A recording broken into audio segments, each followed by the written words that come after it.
السلام عليكم ورحمة الله وبركاته.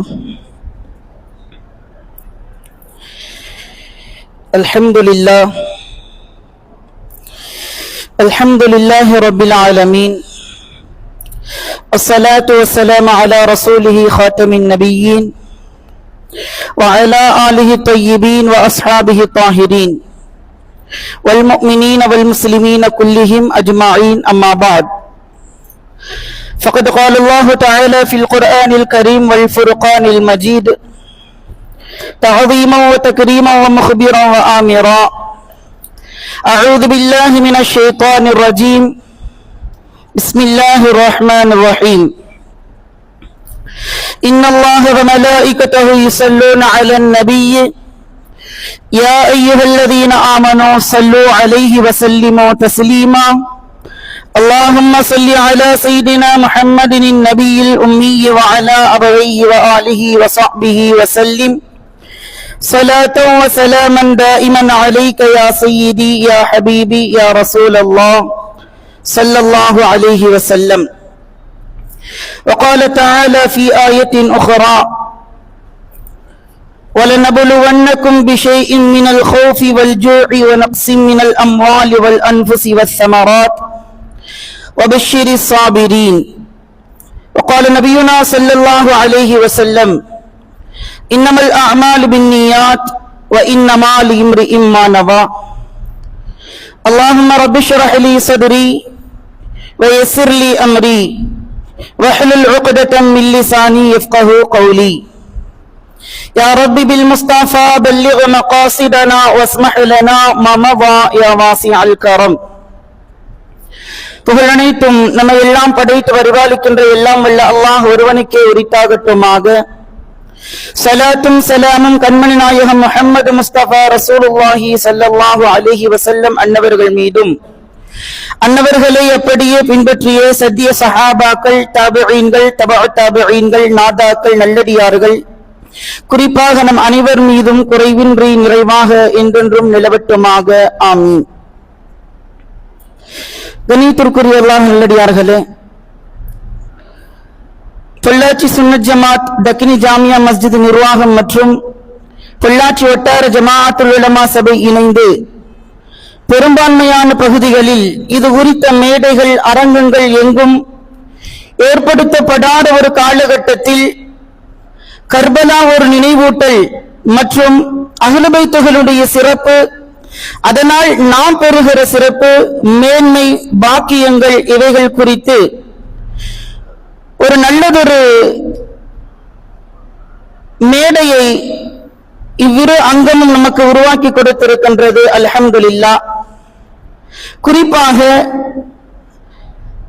தக்னீர் ஜாமியா மஸ்ஜிதினுடைய தலைமை இமாம், அதே சமயத்தில் பொள்ளாச்சி வட்டார ஜமாஅத்துல் உலமா சபையினுடைய தலைவராகவும் பொறுப்பேற்றுக் கொண்டிருக்கிற ஹசரத் கிபிலா அவர்களுக்கும், இந்த நிகழ்ச்சிக்காக எல்லா வகையிலும் உறுதுணையாகவும் ஒத்துழைப்பு வழங்கிக் கொண்டிருக்கிற ஜமாஅத்தார்கள் அனைவருக்கும் லா யஷ்குருல்லாஹ் மல்லா யஷ்குருன் நாஸ், எவர் அடியார்களுக்கு நன்றி செலுத்தவில்லையோ அவர் அல்லாஹ்விற்கும் நன்றி செலுத்துவராக ஆக மாட்டார் என்கிற ஏந்தல் நபி ஸல்லல்லாஹு அலைஹி வஸல்லம் அவர்களுடைய எடுத்துரையை உங்களுக்கு முன்னால் நினைவுபடுத்தி ஜஸாக்குமுல்லாஹு அஹ்ஸனல் ஜஸா ஃபித்தாரின் என்கிற துஆவை நன்றியாக செலுத்தி, எல்லாம் வல்ல அல்லாஹ் இந்த மஜ்லிஸை முழுமையாக ஏற்றுக்கொள்வானாக. இதன் முழு பயனையும் நம் அனைவருக்கும் தந்தல் புரிவானாக. இதன் பரக்கத்தை கொண்டு நம்முடைய எல்லாவிதமான ஹலாலான ஹாஜத்துகளையும் நாட்டங்களையும் தேட்டங்களையும் நிறைவேற்று புரிவானாக என பிரார்த்தித்தவனாக எனது உரையை துவங்குகின்றேன். அன்பான அல்லாஹ்வின் நல்லடியார்களே, அஹ்லு பைத்துகள் என்றால் யார்? அவர்களுக்கான சிறப்பு என்ன? அவர்கள் குறித்து பேசப்பட வேண்டிய கட்டாயம் நமக்கு என்ன? 1000 ஆண்டுகள் கடந்தும் அவர்களுக்காக இது போன்ற நிகழ்ச்சிகள் உருவாக்கப்படுவது ஏன் என்கிற வினாக்களுக்கு சுருக்கமாக சொல்வதானால், அண்ணல் நபி ஸல்லல்லாஹு அலைஹி வஸல்லம் அன்னவர்களுடைய குடும்பத்தார்கள் உத்தம நபியினுடைய உதிரத்தில் உருவாகியவர்கள் என்கிற ஒற்றை வார்த்தை மட்டும், அந்த ஒரு வாக்கியம் மட்டும் ஆஷிகே ரசூலாக இருக்கக்கூடிய, ஆஷிகே அஹ்லு பைத்துகளாக இருக்கக்கூடிய, ஆஷிகே ஹுசைனாக இருக்கக்கூடிய நம் அனைவருக்கும் போதுமானது. அல்ஹம்துலில்லாஹ். இருந்தாலும் திக்ரு சாலிஹீன், நல்லோர்களை பற்றி பேசுவது, அவர்களை நினைவு கூர்வது அல்லாஹ்வினுடைய சுன்னத்தாக, வழிமுறையாக இருக்கின்றது.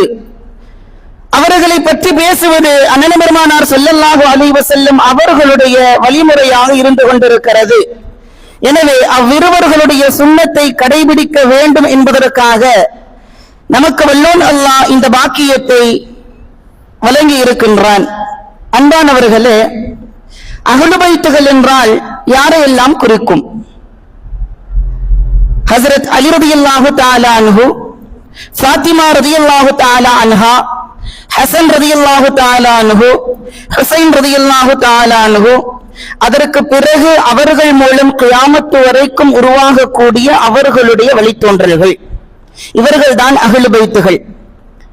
இவர்களுடைய சிறப்பு என்ன என்று சொல்வதை விட அவர்களே சிறப்பு தான். குர்ஆனுடைய சிறப்பு என்ன? குர்ஆனே சிறப்பு தான். தொழுகையினுடைய சிறப்பு என்ன? தொழுகையே சிறப்பு தான். நோன்பினுடைய சிறப்பு என்ன? நோன்பே சிறப்பு தான்.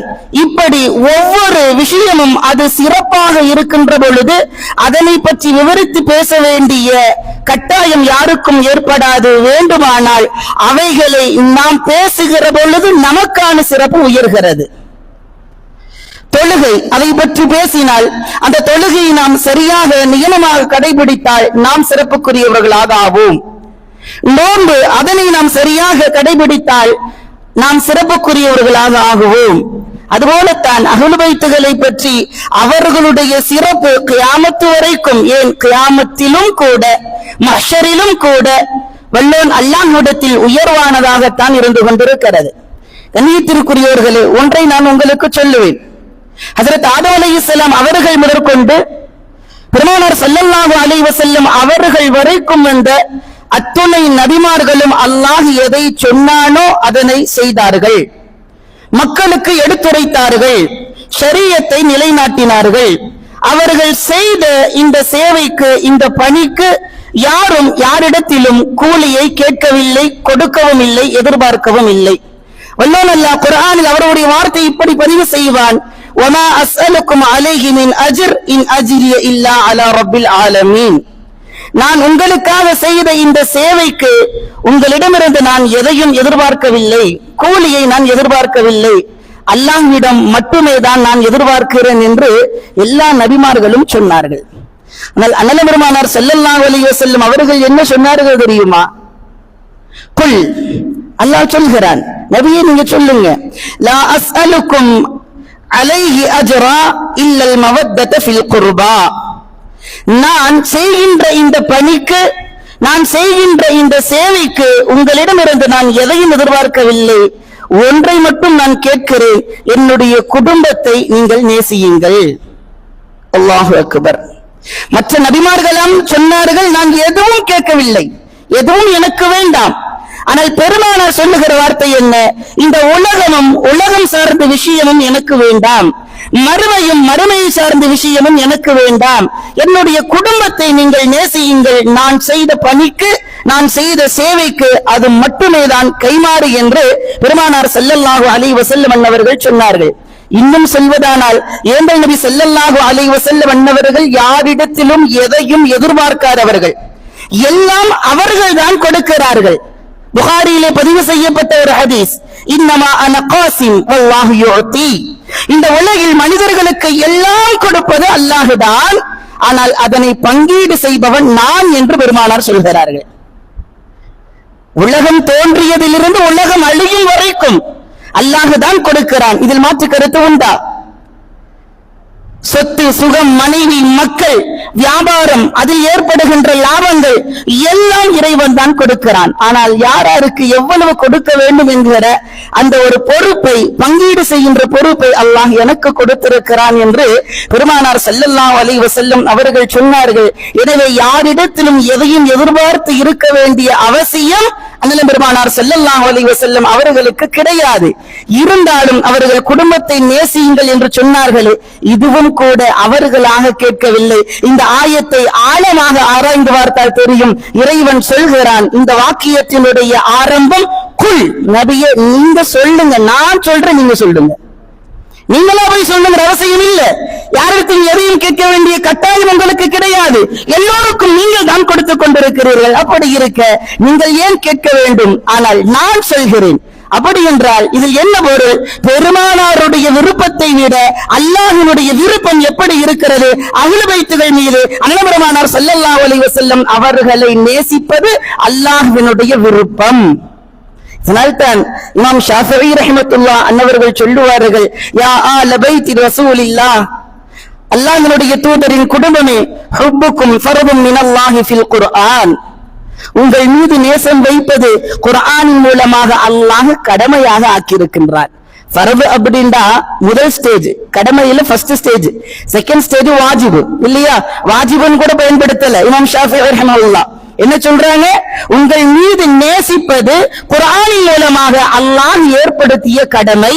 அதற்கு பிறகு சொல்கிறார்கள், யக்ஃபீக்கும் மின் அவீமில் ஃபக்ர், உங்களுடைய சிறப்புக்கு இது போதுமானது.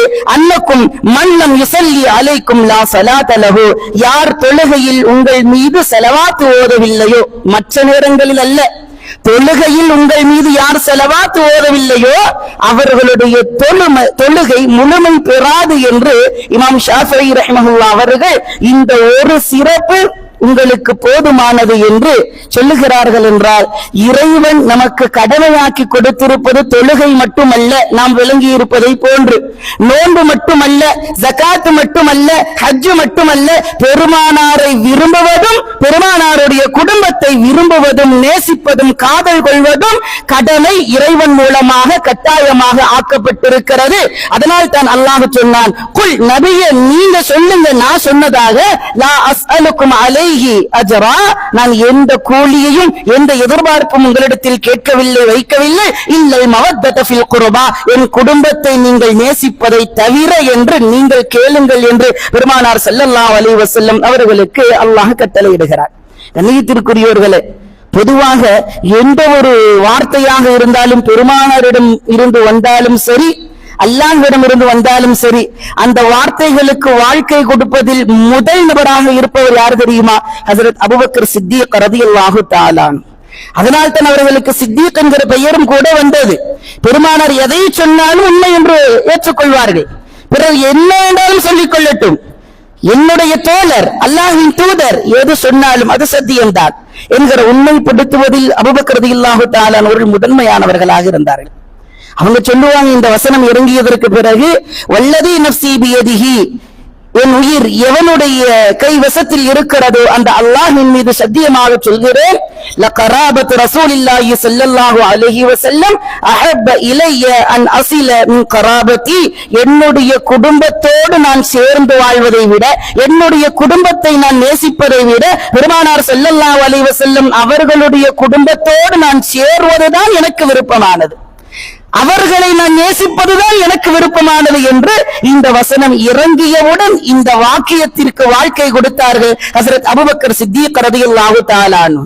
கண்ணியத்திற்குரியவர்களே, இப்னு உமர் ரலியல்லாஹு தஆலா அன்ஹு அவர்கள் கூட ஒரு முறை சொல்லுவார்கள், வேறொரு தருணத்தில் ஹஜ்ரத் அபூபக்கர் ரலியல்லாஹு தஆலா அன்ஹு அவர்கள் சொன்னார்களாம், இர்கபு முஹம்மதா ஸல்லல்லாஹு அலைஹி வஸல்லம் ஃபீ அஹ்லி பைத்திஹி, புகாரியில் பதிவு செய்யப்பட்ட ஹதீஸ். முஹம்மது ஸல்லல்லாஹு அலைஹி வஸல்லம் அவர்களுக்கு நீங்கள் தலை சாயுங்கள், கழுத்தை காட்டுங்க, குறிஞ்சி காட்டுங்கன்னு சொல்றாங்க. இர்கபு, பிடரியை நீங்கள் தாழ்த்திக் கொள்ளுங்கள். பெருமானாருக்கு என்ன விஷயத்தில்?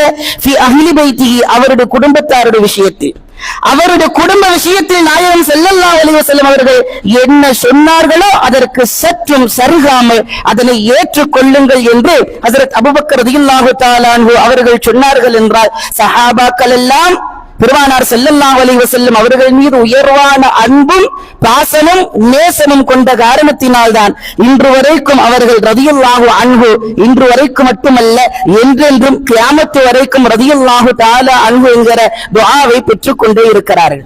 கண்ணியத்திற்குரியவர்களே, அஹ்லு பைத்துகளை நேசிக்க வேண்டும் என்று பெருமானார் சொன்னார்கள். அபூபக்கர் ரலியல்லாஹு அவர்களும் ஏன் என்னென்று கூட கேட்கல, நேசிச்சுட்டாங்க. நம்மளையும் நேசிக்க சொன்னாங்க. அதுல கிடைக்கிற பலன்கள் என்ன தெரியுமா? அதை பற்றி பேச வேண்டுமானால் மாத கணக்கில் அல்ல, வருடம் முழுவதும் பேசிக் கொண்டிருக்கலாம். சில விஷயங்களை மட்டும் நான் உங்களுக்கு சொல்லுவேன். பெருமானார் ஸல்லல்லாஹு அலைஹி வஸல்லம் அவர்கள் சொன்ன ஒரு ஹதீஸ் ஹஜ்ரத் இப்னு அப்பாஸ் ரலியல்லாஹு தஆலா அன்ஹு அவர்கள் அறிவிக்கிறார்கள். தபரானியில் பதிவு செய்யப்பட்ட ஹதீஸ் இது. மஸலு அஹ்லி பைத்தி மஸலு ஸஃபீனத்தி நூஹ், என்னுடைய குடும்பத்தார்களுக்கு உதாரணம் என்ன தெரியுமா? நூஹ் அலைஹிஸ்ஸலாம் அவர்களுடைய கப்பலை போன்று. அதற்கு அடுத்த விளக்கமும் கொடுப்பார்கள் பெருமானார். மன் ரகிபஹா நஜா வமன் தகல்லஃப அன்ஹா கரிக், யார் அந்த கப்பலில் ஏறி பயணம் மேற்கொண்டார்களோ அவர்கள் எல்லாம் வெற்றி பெற்றார்கள், யார் அதனை புறக்கணித்தார்களோ அவர்கள் எல்லாம் நீரில் மூழ்கி அழிந்து போனார்கள். அதுபோன்றுதான் என்னுடைய குடும்பத்தில் யாரெல்லாம் நேசம் கொண்டு அவர்களை கண்ணியம் செலுத்தி அவர்களுக்குரிய பாதுகாப்பையும் மரியாதையும் கொடுத்து வாழ்வார்களோ அவர்கள் எல்லாம் வெற்றி பெறுவார்கள். யார் என்னுடைய குடும்பத்தை புறக்கணிப்பார்களோ, எங்களை போன்று சாமானியர்கள் தான் என்கிற எண்ணம் கொள்வார்களோ அவர்கள் எல்லாம் அழிந்து போவார்கள் என்று பெருமானார் ஸல்லல்லாஹு அலைஹி வஸல்லம் அவர்கள் சொன்னார்கள் என்றால், கண்ணியத்திற்குரியவர்களே, இதற்கு மேல் வேறு என்ன வேண்டும்? இருந்தாலும் தஃப்சீருல் கஷ்ஷாஃப், தஃப்சீருல் ராஸியில் பதிவு செய்யப்பட்டிருக்கிற ஒரு ஹதீஸை நான் உங்களுக்கு சொல்லுவேன். ஹஜ்ரத் ஜரீர் பின் அப்துல்லாஹ் அல்-பஜலி ரலியல்லாஹு தஆலா அன்ஹு அவர்கள் அறிவிக்கிறார்கள். பெருமானார் ஸல்லல்லாஹு அலைஹி வஸல்லம் அன்னவர்கள் பொதுவா மனிதர்களுடைய இயல்பு என்ன தெரியுங்களா? நம்ம ஒண்ணு செய்யணும்னு யாராவது சொன்னா அது நமக்கு என்ன ஆதாயம் கிடைக்கும் எதிர்பார்ப்போம். உண்மைதானே?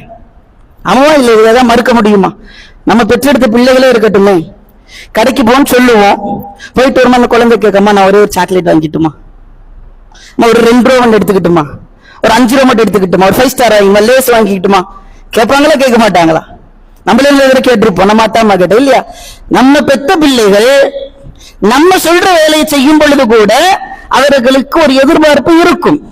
அதே போன்றுதான் எல்லா மனிதர்களுக்கும் இந்த எதிர்பார்ப்பு இருக்கும் என்கிற காரணத்தினால்தான் நாயகம் ஸல்லல்லாஹு அலைஹி வஸல்லம் அன்னவர்கள் அஹ்லு பைத்துகளை நேசித்தால் உங்களுக்கு கிடைக்கின்ற ஆஃபர்கள் என்ன அப்படிங்கறது லிஸ்ட் போட்டு கொடுத்தாங்க. அந்த ஹதீஸை தான் நான் இப்பொழுது சொல்ல வருகிறேன். பெருமானார் முதலில் சொல்வார்கள், அலா வமன் மாத அலா ஹுப்பி ஆலி முஹம்மத் ஸல்லல்லாஹு அலைஹி வஸல்லம், யார் முஹம்மது ஸல்லல்லாஹு அலைஹி வஸல்லம் குடும்பத்தார்கள் மீது நேசம் வைத்து அதே நேசத்தோடு வாழ்ந்து அதே நேசத்தோடு மரணிப்பார்களோ மாத்த ஷஹீதா, அவர் ஷஹீதாக மரணிக்கிறார். போரில் தன்னுடைய உயிரையும் உடைமைகளையும் இழந்து யார் அல்லாஹ்விடத்தில் உயிர் தியாகி என்கிற பெயரை பெறுகிறார்களோ, இன்னும் சொல்வதானால் குர்ஆன் பதிவு செய்யும், யார் உயிர் தியாகம் அல்லாஹ்வுடைய பாதையில் செய்தார்களோ அவர்களை மரணித்தவர்கள் என்று நீங்கள் சொல்லவும் வேண்டாம், வேறொரு இடத்தில் நினைத்தும் கூட பார்க்க வேண்டாம் என்று சொல்கிறார். அவர்கள் ஹயாத்துள்ளவர்கள். அப்படி என்றால் பெருமானார் சொல்வது என்ன? யார் என்னுடைய குடும்பத்தை நேசிக்கிறார்களோ அவர்கள் ஷஹீதாக மரணிக்கிறார்கள் என்றால் அவர்கள் மரணிக்கவே இல்லை, ஹயாத்தோடு இருக்கிறார்கள். அதற்கடுத்து நாயகம் ஸல்லல்லாஹு அலைஹி வஸல்லம் அவர்கள் அடுத்த லிஸ்ட் கொடுக்கறாங்க.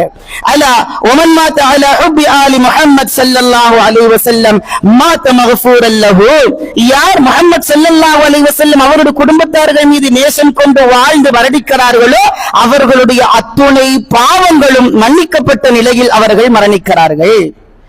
நம்ம தொழுகை வர்றோம், தஸ்பீஹ் ஓதுறோம், பயான் கேட்கும்போது கூட பலருடைய கைகள்ல தஸ்பீஹாத்துகள் இருக்கும், தஸ்பீஹ் மணி இருக்கும். என்ன காரணம்? இங்க பயான் கேட்டுக்கிட்டே நம்மளுடைய நாவு திக்ரு செஞ்சதுன்னா அல்லாஹ் நம்மளை மன்னிக்க மாட்டானா? நமக்கு இது ஒரு பலன் கிடைக்காதா அப்படிங்கிற எதிர்பார்ப்பு. மனிதர்கள் வாழ்வதும் வாழ்ந்து அல்லாஹ்வை வணங்குவதும் நம்முடைய பாவங்கள் மன்னிக்கப்பட வேண்டும். காரணம் குல்லு பனி ஆதம் ஹத்தாஉன், மனிதர்களாக பிறந்த எல்லோருமே தவறு செய்பவர்கள் தான், யாரும் அது விதிவிலக்கல்ல நபிமார்களை தவிர.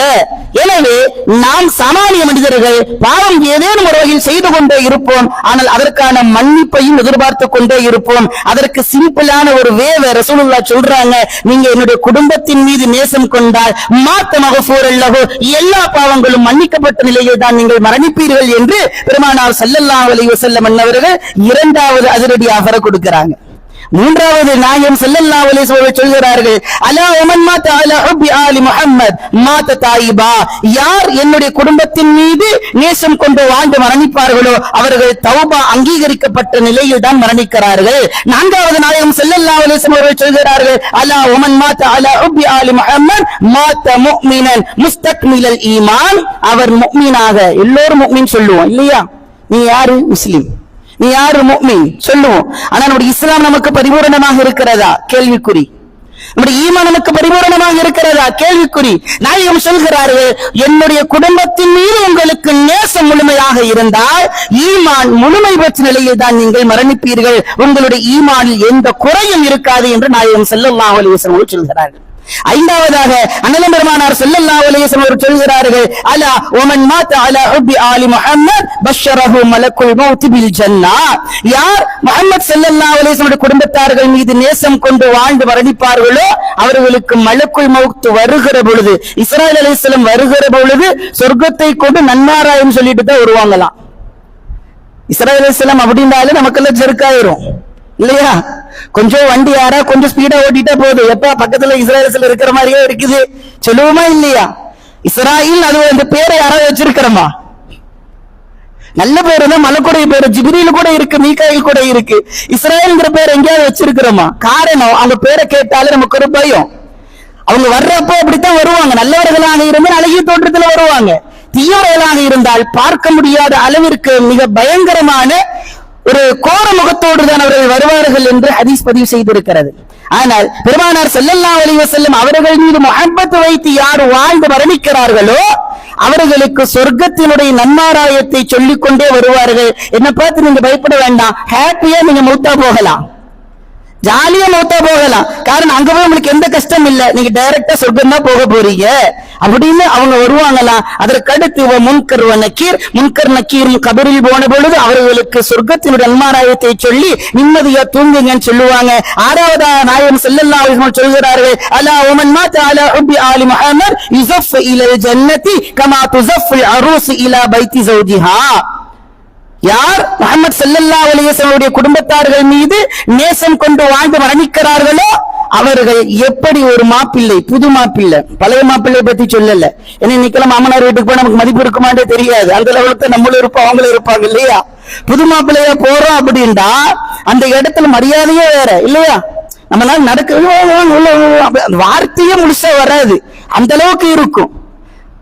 பெருமானார் சொல்கிறார்கள், எப்படி உங்களுடைய மாமியார் வீட்டிற்கு மணமகள் வீட்டிற்கு ஒரு மணமகன் செல்கிற பொழுது எந்த அளவிற்கு மரியாதையும் கண்ணியமும் கொடுப்பார்களோ அதுபோன்று சொர்க்கத்தில் உங்களுக்கு மரியாதையும் கண்ணியமும் உண்டு. என்னுடைய குடும்பத்தை நீங்கள் நேசித்து வாழ்ந்தால். அதற்கடுத்து நாயகம் சொல்லுகிறார்கள், அலா வமன் மாத அலா ஹுப்பி ஆலி முஹம்மத் ஜஅலல்லாஹு ஸுவார கபரிஹி மலாயிகத்து ரஹ்மா, நீங்கள் என்னுடைய குடும்பத்தின் மீது நேசம் வைத்து மரணித்து விட்டால் உங்களுடைய கபரை சுற்றியும் ரஹ்மத்துடைய மலக்குமார்கள் சதாவும் இருந்து கொண்டே இருப்பார்கள். இதற்கு மேல என்ன ஆஃபர் தேவை? எல்லாம் முடிஞ்சு போச்சு, உலகமும் கிடைச்சாச்சு, மன்னரையும் கிடைச்சிருச்சு, மறுமையும் கிடைச்சிருச்சு, சொர்க்கமும் கிடைச்சிருச்சு. ஒன்றை மட்டும் தான் நாம் செய்ய வேண்டும், நாயகம் ஸல்லல்லாஹு அலைஹி வஸல்லம் அவர்கள் மீது முஹப்பத் வைக்க வேண்டும். கடைசியில சொல்லுவாங்க, இதுவெல்லாம் அஹ்லு சுன்னத் வல் ஜமாஅத்துடைய கொள்கையினருக்கு சரியான ஒரு ஆதாரம், இதனை எதிர்ப்பவர்களுக்கு அது ஒரு சேதாரம். சொல்லுவாங்க ரசூலுல்லாஹ், அலா வமன் மாத அலா ஹுப்பி ஆலி முஹம்மத் மாத அலா சுன்னதி வல் ஜமாஅ, யார் என்னுடைய குடும்பத்தினர்கள் மீது முஹப்பத் வைத்து வாழ்ந்து மரணிக்கிறார்களோ அவர்கள் தான் அஹ்லு சுன்னத் வல் ஜமாஅத்துடைய கொள்கையை சார்ந்தவர்கள். இன்னைக்கு அவங்க சொல்றாங்க நாங்க தான் அஹ்லு சுன்னத் வல் ஜமாஅத், ஏன்னா ஒரு ஹதீஸ் தெளிவா வந்திருக்கும், அதனால அந்த ஹதீஸை பிடிச்சுக்கிட்டு நாங்க தான் சொல்லுவாங்க. ஆனா அஹ்லு பைத்துகளை பத்தி பேசினா உடனே அவங்கள பத்தி என்ன உயர்வா பேச வேண்டியது இருக்கு, அவங்கள மதிக்க வேண்டியது என்ன இருக்கு? அல்லாஹு அக்பர், மஆதல்லாஹ், அல்லாஹ் பாதுகாக்க வேண்டும். இந்த ஹதீஸ் எதை சொல்கிறது? எவருடைய மனதில் அல்லாஹ்வினுடைய ரசூலினுடைய குடும்பத்தார்கள் மீது நேசமும் பாசமும் காதலும் முழுமையாக இருக்கிறதோ அவர்கள் தான் அஹ்லு சுன்னத் வல் ஜமாஅத்துடைய கொள்கையை சார்ந்தவர்கள், அவர்களுக்கு தான் அத்துணை நிஅமத்துகளும் கிடைக்கும் என்று நாயகம் ஸல்லல்லாஹு அலைஹி வஸல்லம் அன்னவர்கள் சொல்லுவார்கள். கண்ணியத்திற்குரியவர்களே, இந்த அஹ்லு பைத்துகள் எங்கிருந்து துவங்குகிறார்கள் என்று பார்க்கிற பொழுது ஹஜ்ரத் அலி ரலியல்லாஹு தஆலா அன்ஹு அவர்களிடமிருந்து துவங்குகிறார்கள். காரணம் என்ன தெரியுமா? ஸல்லல்லாஹு அலைஹி வஸல்லம் மகளார் ஃபாத்திமா அம்மாவை நிறைய பேர் போய் பெண் கேட்டாங்க, எனக்கு திருமணம் முடிச்சு வைங்க அப்படின்னு. அதுல அபூபக்கர் ரலியல்லாஹு விதிவிலக்கு இல்ல, உமர் ரலியல்லாஹு விதிவிலக்கு இல்ல.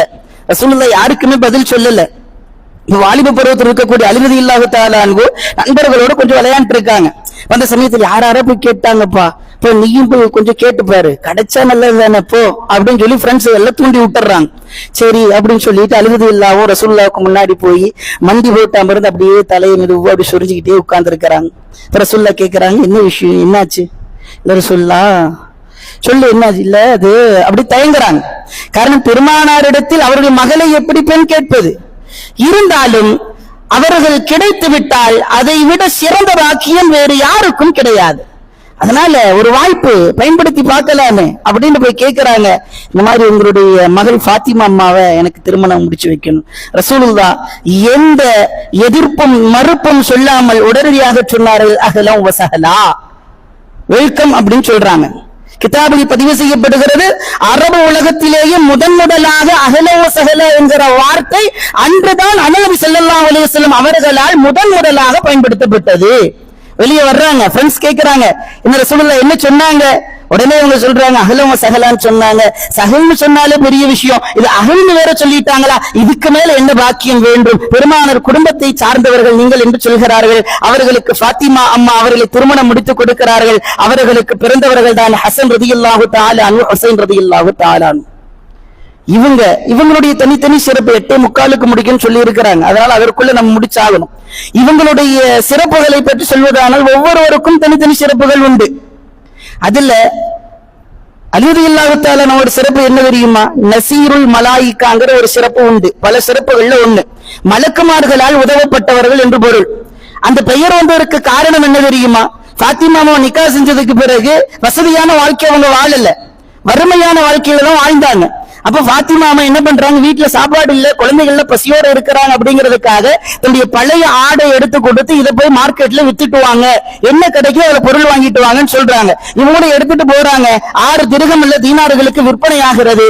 வீட்டிற்கு வருகிற வழியில் மிஸ்கின் ஒருத்தர் இருக்கிறார், யாசகர், பசிக்குதுன்னு கேட்கிறார். அண்ணன் பெருமானார் ஸல்லல்லாஹு அலைஹி வஸல்லம் குடும்பத்தார்கள் அல்லவா, பசி என்று வந்தால் தன்னுடைய நிலையை கூட மாற்றிக்கொண்டு பிறருக்கு உதவுகிற பண்பு தான் அவர்களுக்கு இருந்தது. அதனால 6 திர்ஹத்தையும் கொடுத்துட்டாங்க.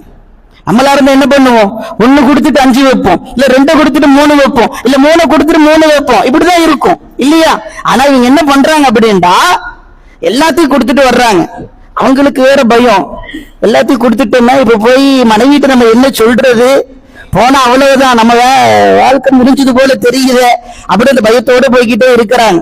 அந்த நேரம் பார்த்து வானத்தில் இருந்து ஹஜ்ரத் ஜிப்ரீல் அலைஹிஸ்ஸலாம் அவர்கள் மனித உருவில் இறங்குகிறார்கள். வந்து ஒரு பெரிய ஒரு ஒட்டகத்தை கொடுத்து இது நீங்க விலைக்கு வாங்கிக்கிறீங்களான்னு கேட்கிறாங்க. அலி ரலியல்லாஹு சொல்றாங்க, எப்ப பேசாம போ, நானும் வீட்டுக்கு சாப்பாடு இல்லாம நான் வித்துட்டு வந்த பொருளையும் ஒண்ணும் கொண்டு போக முடியாம ஒரு நடுத்தருவுல நிக்கிறேன், என்னப்பா இந்த ஒட்டகம் வாங்கன்னு சொல்றீங்களே, அதுவும் ரொம்ப திடகாத்திரமா இருக்குது, என்னால எப்படி வாங்க முடியும்? சொல்றாங்க, இல்ல நீங்க இந்த ஒட்டகத்தை வாங்கிக்கிங்க, எப்ப காசு கிடைக்குதோ அப்ப கொடுத்துருங்க. இவங்க பாக்குறாங்க நல்ல ஒரு வாய்ப்பு, இதை வாங்கி நம்ம வேற ஒருத்தர் விற்பனை செய்தால் நமக்கு ஒரு லாபம் கிடைக்கும். இவங்க அந்த ஒட்டகத்தை வாங்கிட்டு போறாங்க. அடுத்த தெருவுல மீகாயில் அலைஹிஸ்ஸலாம் அவங்க மனித உருவில் நிக்கிறாங்க. வந்து கேக்குறாங்க, ஒட்டகம் நல்லா இருக்கு, இந்த ஒட்டகத்தை எனக்கு நீங்க விலைக்கு தர்றீங்களா அப்படின்னு கேக்குறாங்க. இப்போ அவங்க சொல்றாங்க, சரி நானும் விற்கதான் வந்தேன், என்ன விலை கொடுப்பீங்க? மீகாயில் சொல்றாங்க, நீங்களே விலையை சொல்லுங்க. இல்ல நீங்களே ஒரு விலையை சொல்லுங்க, தகுதியான ஒரு விலையை சொல்லுங்க அப்படின்னு சொல்றாங்க. உடனே இவங்க என்ன பண்றாங்கன்னா, சரி 160 தீனார்கள் திர்ஹம் தரேன். சுப்ஹானல்லாஹ், ஒன்றுமில்லாத இடத்தில் 160 கிடைக்குது. இவங்க எதுவும் மறுக்காம வாங்கிடுறாங்க. 60 தனக்கு வச்சுட்டு 100 யார் ஒட்டம் கொடுத்தாங்களோ அவங்களுக்கு கொண்டு போய் கொடுத்துடலாம் அப்படிங்கிற எண்ணத்துல போறாங்க. அதற்கு அடுத்த தெருவுல ஜிப்ரீல் அலைஹிஸ்ஸலாம் நிக்கிறாங்க, அதே உருவத்துல பாக்குறாங்க. இந்தப்பா இங்க வாங்க, நீங்க வேணும் ஒட்டகம் கொடுத்தது, இந்தாங்க நான் வித்துட்டேன், 100 திர்ஹம் நீங்க வச்சுக்கீங்க அப்படின்னு சொல்றாங்க. கண்ணியத்திற்குரியவர்களே, இந்த இடத்தில் இறைவனுடைய திருவிளையாடல் என்ன தெரியுமா? அண்ணன் பெருமானார் ஸல்லல்லாஹு அலைஹி வஸல்லம் அவர்களுடைய குடும்பத்தார்கள் சதகாவை பெறுபவர்கள் அல்ல. ஹதியாவை கொடுத்தாலும் கூட யாரென்று தெரியாமல் வாங்க மாட்டார்கள். அது ஹலாலா ஹராமா என்பது ஆழமாக ஆராய்வார்கள். எனவே அவர்களுக்கு சதகா கொடுத்தாலும் அவர்கள் ஏற்றுக்கொள்ள மாட்டார்கள், ஹதியா கொடுத்தாலும் ஏற்றுக்கொள்ள மாட்டார்கள். விற்பனை பொருள் பொருளாக கொடுத்து அதன் மூலம் லாபம் கொடுத்து அவருடைய வீட்டிற்கான தேவை பூர்த்தி செய்வோம் என்கிற நிலையை மலக்குமார்கள் மூலம் உருவாக்கி அந்த இடத்துல 60 தீனார் திர்ஹம் எடுத்துட்டு வீட்டுக்கு வர்றாங்க. நடந்ததை பாத்திமா அம்மாட்ட சொல்றாங்க. ஒண்ணுமே புரியல, வாங்க அத்தா கிட்ட போகலான்னு சொல்லி ரசூலுல்லாஹ் கிட்ட கூட்டிட்டு போறாங்க. அங்க போன ரசூலுல்லாஹ் இருவரையும் பார்த்து சிரித்துக் கொண்டு சொன்னார்கள், என்ன பாத்திமா, உங்க வீட்டுக்காரர் மலக்குகளோட பேசிட்டு வந்த மாதிரி தெரியுது, பேசுனதோட இல்லாம அவங்க வியாபாரம் மலக்குகள்கிட்ட பண்ணிட்டு வந்த மாதிரி தெரியுது அப்படின்னு சொன்ன உடனேதான் 2 பேருக்கு தெரியுது நாம் பேசியதும் விற்பனை செய்ததும் மலக்குகளிடத்தில் இருந்து என்று. கண்ணியத்திற்குரியவர்களே, இதில் ஒரு தகவலை நாம் புரிந்து கொள்ள வேண்டும். நாயகம் ஸல்லல்லாஹு அலைஹி வஸல்லம் அன்னவர்கள் அந்த நிகழ்வு நடந்த இடத்தில் இல்லை, நிகழ்வை பற்றி இவர்களும் சொல்லவில்லை. வருவதற்கு முன்பே நாயகம் ஸல்லல்லாஹு அலைஹி வஸல்லம் நடந்ததை சொல்லுகிறார்கள் என்றால் அவர்களுக்கு மறைவான ஞானங்கள் முழுமையாக அல்லாஹ்வால் கொடுக்கப்பட்டிருந்தது என்கிற அந்த அஹ்லுஸ் சுன்னத் வல் ஜமாஅத்துடைய கொள்கைக்கான ஆதாரம் இதில் உண்டு. கண்ணியத்திற்குரியவர் இப்படி நிறைய சிறப்பு அவர்களுக்கும் உண்டு, பாத்திமா அம்மாவுக்கு உண்டு, ஹசன் ரலியல்லாஹு உண்டு, ஹுசைன் ரலியல்லாஹு தஆலா அவர்களுக்கும் உண்டு, பெருமானாருடைய வழித்தோன் அத்தனை நபர்களுக்கும் இந்த சிறப்புகள் உண்டு. கண்ணியத்திற்குரியவர்களே, இந்த ஹசன் ஹுசைன் ரலியல்லாஹு தஆலா அன்ஹுமா அவங்களை பத்தி மட்டும் ஒரு தகவலை சொல்லிட்டு அதுக்கு அடுத்து நம்ம ஹுசைன் ரலியல்லாஹு அவங்களை பத்தி பேசுவோம். இந்த ஹசன் ஹுசைன் ரலியல்லாஹு தஆலா அவருடைய வளர்ப்பு எப்பேற்பட்ட வளர்ப்பு தெரியுமா? அல்லாஹு அக்பர், அல்லாஹு அக்பர். தன்னுடைய பெற்றோர்களுக்கு முன்னால் அமர்ந்து அவர்கள் உணவு உண்டது கிடையாது. எப்படி பசி இருந்தாலும் சரி, அத்தா அம்மா சாப்பிட்டதுக்கு பிறகுதான் அவங்க சாப்பிடுவாங்க. ஒரு நாள் பாத்திமா அம்மா கேட்டாங்க, ஏப்பா 2 பேருமே நாங்க சாப்பிட்டதுக்கு அப்புறம் தான் சாப்பிடுறீங்களே, எங்களுக்கு முன்னாடி சாப்பிட வேண்டியதான, பசியோட இருப்பீங்க இல்லையா அப்படின்னு சொன்னப்போ ஹசன் ரலியல்லாஹு தஆலா அன்ஹு அண்ணனாச்சே அழகிய முறையில் அறிவார்ந்த பதிலை தருகிறார்கள். அம்மா, உங்களுக்கு முன்னால் நாங்கள் உண்டுவிட்டால் உங்களுக்கு உணவு போதுமா போதாதா எங்களுக்கு தெரியாது. அதன் மூலம் பெற்றோர்களுக்குரிய கண்ணியத்தை கொடுக்கவில்லையே என்ற இறைவன் எங்களிடத்தில் கேள்வி கேட்டால் நாங்கள் என்ன பதில் சொல்வது? அதனால் நீங்கள் உண்டது போக எங்களுக்கு போதும். ஆனால் நம் பிள்ளைகளுக்கு நாம் என்ன செய்வோம்? அவர்கள் உண்டது போகத்தான் நாம் சாப்பிடுவோம். அப்படித்தான் அவர்களும் நடந்து கொள்வார்கள். பெருமானாருடைய வளர்ப்பு, பாத்திமா அம்மாள் வளர்ப்பு நம் வளர்ப்பை விட உயர்ந்தது. அவர்களுக்கு நிகராக நம் வளர்ப்பு ஆக முடியாது. அப்ப பாத்திமா அதுக்கு அடுத்து கேட்கிறாங்க, சரிப்பா எங்களுக்கு முன்னாடி சாப்பிட்டாதான் அந்த பிரச்சனை, எங்க கூடயே உட்கார்ந்து சாப்பிட வேண்டியதுதானே? அதற்கும் அழகான ஒரு பதிலை சொன்னார்கள். அம்மா, உங்களை விட வயதில் குறைந்தவர்கள் நாங்கள், ரத்தம் எங்களுக்கு உங்களை விட சூடாக இருக்கும். எங்களை விட வயதில் மூப்பானவர்கள் நீங்கள், எங்களை விட சில விஷயங்கள் உங்களுக்கு தாமதமாக ஆகலாம். எனவே உங்களோடு உணவு உட்கொள்கிற பொழுது ஓரிரு கவனங்கள் உங்களை விட முந்திவிட்டால், நாங்கள் ஓரிரு கவனங்கள் உங்களுக்கு முன்பு எடுத்துக்கொண்டால் அதற்கும் இறைவன் கேள்வி கேட்டால், உன்னுடைய தாய் தந்தையை எப்படி கவனித்தாய், எந்த அளவிற்கு மரியாதை கொடுத்தாய், கண்ணியம் செய்தாய் என்று கேட்டால் எங்களுடைய பதில் என்னவாக இருக்கும்? எனவேதான் நாங்கள் உட்கொள்ளவில்லை என்று அவர்கள் சொன்னார்கள். ஆக கண்ணியத்திற்குரியவர்கள் பசியாக இருந்த போதும் பெற்றோருக்கு கொடுத்ததற்கு பிறகுதான் தன் பசி ஆற்றுகிற வல்லமையை ஹஜ்ரத் ஹசன் ஹுசைன் ரலியல்லாஹு தஆலா அன்ஹுமா அவர்கள் வைத்திருந்தார்கள். அதே போன்று வேறொரு சமயத்தில் கடுமையான வறுமை, 2 பேருக்கும் பசி, 3 நாளா சாப்பிடல. பெருமானார் ஸல்லல்லாஹு வர்றாங்க, பேர பிள்ளைகளை காணோம். பாத்திமா மட்டும் கேட்கிறாங்க, இந்தம்மா எங்க என் குழந்தைகளை காணுமே, எங்க போனாங்க? சொல்றாங்க, வீட்டுல 3 நாளா ஒண்ணுமே இல்ல, பசியோட இருந்தாங்க, வெளியில தான் விளையாண்டு இருந்தாங்க, பசி தாங்காம எங்கே போயிருப்பாங்க போல தெரியுது. பெருமானார் கேட்டவுடன் அழ ஆரம்பித்து விடுகிறார்கள். சர்தார் நபி ஸல்லல்லாஹு அலைஹி வஸல்லம், அகிலத்தின் அதிபதி அண்ணல் நபி ஸல்லல்லாஹு அலைஹி வஸல்லம் அவர்கள் கேட்டால் அல்ல கேட்காமலே உலகத்தை வசமாக்கி கொடுக்கிற ஆற்றல் பெருமானார் ஸல்லல்லாஹு அலைஹி வஸல்லம் அவர்களுக்கு அல்லாஹ் கொடுத்திருந்தான். ஆனால் இந்த உலகத்தை கேட்பது அவருடைய நோக்கம் அல்ல. அதனால் வறுமையில் வாடிக்கொண்டுதான் வாழ்ந்து கொண்டுதான் இருந்தார்கள் வல்லல் நபி ஸல்லல்லாஹு அலைஹி வஸல்லம் அன்னவர்கள். பிள்ளைகளை தேடி போறாங்க. போற இடத்துல அன்னமடியில தம்பி ஹுசைன் ரலியல்லாஹு தஆலா பசியோடு சுருண்டு படுத்திருக்கிறாங்க. எங்க இருக்கிறாங்க? பேரித்தம்பள தோட்டத்துல இருக்கிறாங்க. ரசூலுல்லாஹ் போய் கேட்கிறாங்க, என்னப்பா ரொம்ப பசிக்குதா? ஆமா என்னத்தா. சரி, தோட்டத்துல தான் இருக்கிறீங்க, இவ்வளவு பழம் இருக்குது, இதை எடுத்து சாப்பிட்டுக்கலாமே அப்படின்னு கேட்கிறாங்க. அதற்கு ஹசன் ரலியல்லாஹு தஆலா அவர்கள் சொல்கிறார்கள், யா ரசூலல்லாஹ், அல்லாஹ்வின் தூதரே, எனதருமை நானாவே, நீங்கள் தானே சொல்லி இருக்கிறீர்கள் சதகாவினுடைய பொருள் நம் குடும்பத்திற்கு ஹலால் அல்ல என்று சொல்லி இருக்கிறீர்கள். இந்த தோட்டம் சதக்கா செய்யப்பட்ட தோட்டம், இதிலிருந்து ஒரு பேரித்தம்பளம் அல்ல, அதிலிருந்து ஒரு துளி உண்பது கூட எங்களுக்கு ஹலால் இல்லை, எனவே நாங்கள் அதை சாப்பிடவில்லை என்று வறுமையிலும் கூட ஹலால் ஹராம் பேணி நடந்தவர்கள் தான் அண்ணலம் பெருமானார் ஸல்லல்லாஹு அலைஹி வஸல்லம் அன்னவர்கள்.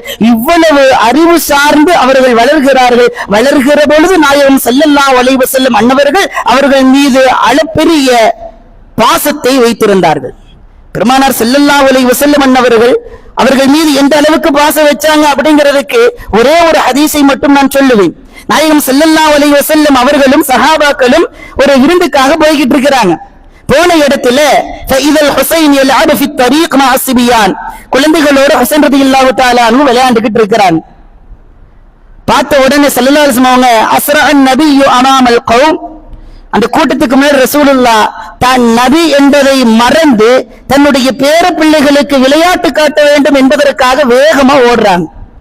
அந்த இடத்துல தன் பேர பிள்ளைகள் மீது வைத்திருந்த முஹப்பத் அவர்களை கண்களை மறைத்து விட்டது. வேகமா ஓடுறாங்க. போன இடத்துல கையை நீட்டுறாங்க. அது ஹசன் ரலியல்லாஹு சின்ன பிள்ளை, பிடிக்க முடியாது அப்படின்னு சொல்லிட்டு அங்கிட்டு ஓடுறாங்க. ரசூலுல்லாஹ் அங்க ஓடுறாங்க, இங்க போய் கை நீட்டுறாங்க, எப்படி பிடிப்பீங்கன்னு பார்க்கலாமே அப்படின்ட்டு ஹதீஸில் பதிவு செய்யப்படும் ஹாஹுனா வஹாஹுனா, இங்கும் அங்குமாக ஓடுகிறார்கள். பெருமானார் ஸல்லல்லாஹு அலைஹி வஸல்லம் அவர்களிடத்தில் விளையாட்டு காட்டிக் கொண்டே துரத்தி கொண்டிருக்கிறார். நம் குடும்பங்களில் நடக்கும் அல்லவா, அதே போன்று அங்கும் நடந்தது. இந்த ஹதீஸை ஆழமாக ஆய்வு செய்வோம். பெருமானார் ஸல்லல்லாஹு அலைஹி வஸல்லம் கடைசியில பிடிச்சிடுறாங்க. ஒரு கை அவங்களுடைய தாடையில் இருக்கு பெருமானாருடைய கை, இன்னொரு கை ஹுசைன் ரலியல்லாஹு அவர்களுடைய அந்த பிடரியில் இருக்கிறது. ரெண்டு காதுக்கும் அந்த தலைக்கும் நடுப்பகுதியில் வச்சு பிடிச்சிருக்காங்க. பிடிச்சதுக்கு அப்புறம் கட்டி பிடிச்சு வகப்பலஹு, அவர்களுடைய அந்த உதட்டில் முத்தமிடுகிறார்கள் நாயகம் ஸல்லல்லாஹு அலைஹி வஸல்லம் அவர்கள். அதற்கு அடுத்து சொல்வார்கள், ஹுசைனும் மின்னி வ அன மினல் ஹுசைன், ஹுசைன் என் மூலமாக உருவாகியவர், ஹுசைன் மூலமாக நான் உருவாகி இருக்கிறேன். ஹுசைன் என்னை சார்ந்தவர், நான் ஹுசைனை சார்ந்தவர் என்கிற அந்த ஹதீஸை சொல்லி அஹப்பல்லாஹு மன் அஹப்பஹு, யார் இந்த ஹுசைனை விரும்புகிறாரோ அவரை அல்லாஹ்வும் விரும்புகிறான் என்று பெருமானார் ஸல்லல்லாஹு அலைஹி வஸல்லம் அவர்கள் சொல்கிறார்கள். இந்த ஹதீஸை கொஞ்சம் யோசிச்சு பார்க்கணும். பெருமானார் வேறொரு இடத்துல சொல்லுவாங்க, லஸ்து மினத்தத் வலத்தது மின்னி. தத் அப்படின்னா விளையாட்டுன்னு அர்த்தம். எங்கிட்ட இருந்து விளையாட்டு வராது, விளையாட்டுல இருந்து நானும் வரல, விளையாடுவதற்காக நான் அனுப்பப்படவில்லை. ஆனால் பெருமானார் அவருடைய பேர பிள்ளைகளோடு விளையாண்டார்கள் என்று ஹதீஸில் இருக்கிறது. இதிலிருந்து ஆய்வாளர்கள் சொல்வார்கள், விளக்க உரையாளர்கள் சொல்வார்கள், ஹுசைன் ரலியல்லாஹு தஆலா அன்ஹு அவர்களை மகிழ்விப்பது ஒரு அமல், அவர்களை மகிழ்ச்சியாக வைப்பது ஒரு இபாதத். அண்ணலம் பெருமானார் ஸல்லல்லாஹு அலைஹி வஸல்லம் அவர்கள் காட்டி தந்த வழிமுறை, அது அல்லாஹ்வின் விருப்பம். எனவேதான் நான் விளையாட்டை சார்ந்தவன் அல்ல, விளையாட்டு என்னை சார்ந்தது அல்ல என்று சொன்ன நாயகம் ஸல்லல்லாஹு அலைஹி வஸல்லம், ஹுசைனும் மின்னி வ அன மினல் ஹுசைன், நான் ஹுசைனை சார்ந்தவன், ஹுசைன் என்னை சார்ந்தவன் என்று அவர்களோடு விளையாடினார்கள். கண்ணியத்திற்குரியோர்களே, அதே போன்று ஹுசைன் என் மூலமாக வந்திருக்கிறார் என்று சொன்னார்கள் அல்லவா. நம்ம ஒரு விஷயத்தை புரியணும். இஸ்லாம் யார் மூலமாக வந்தது?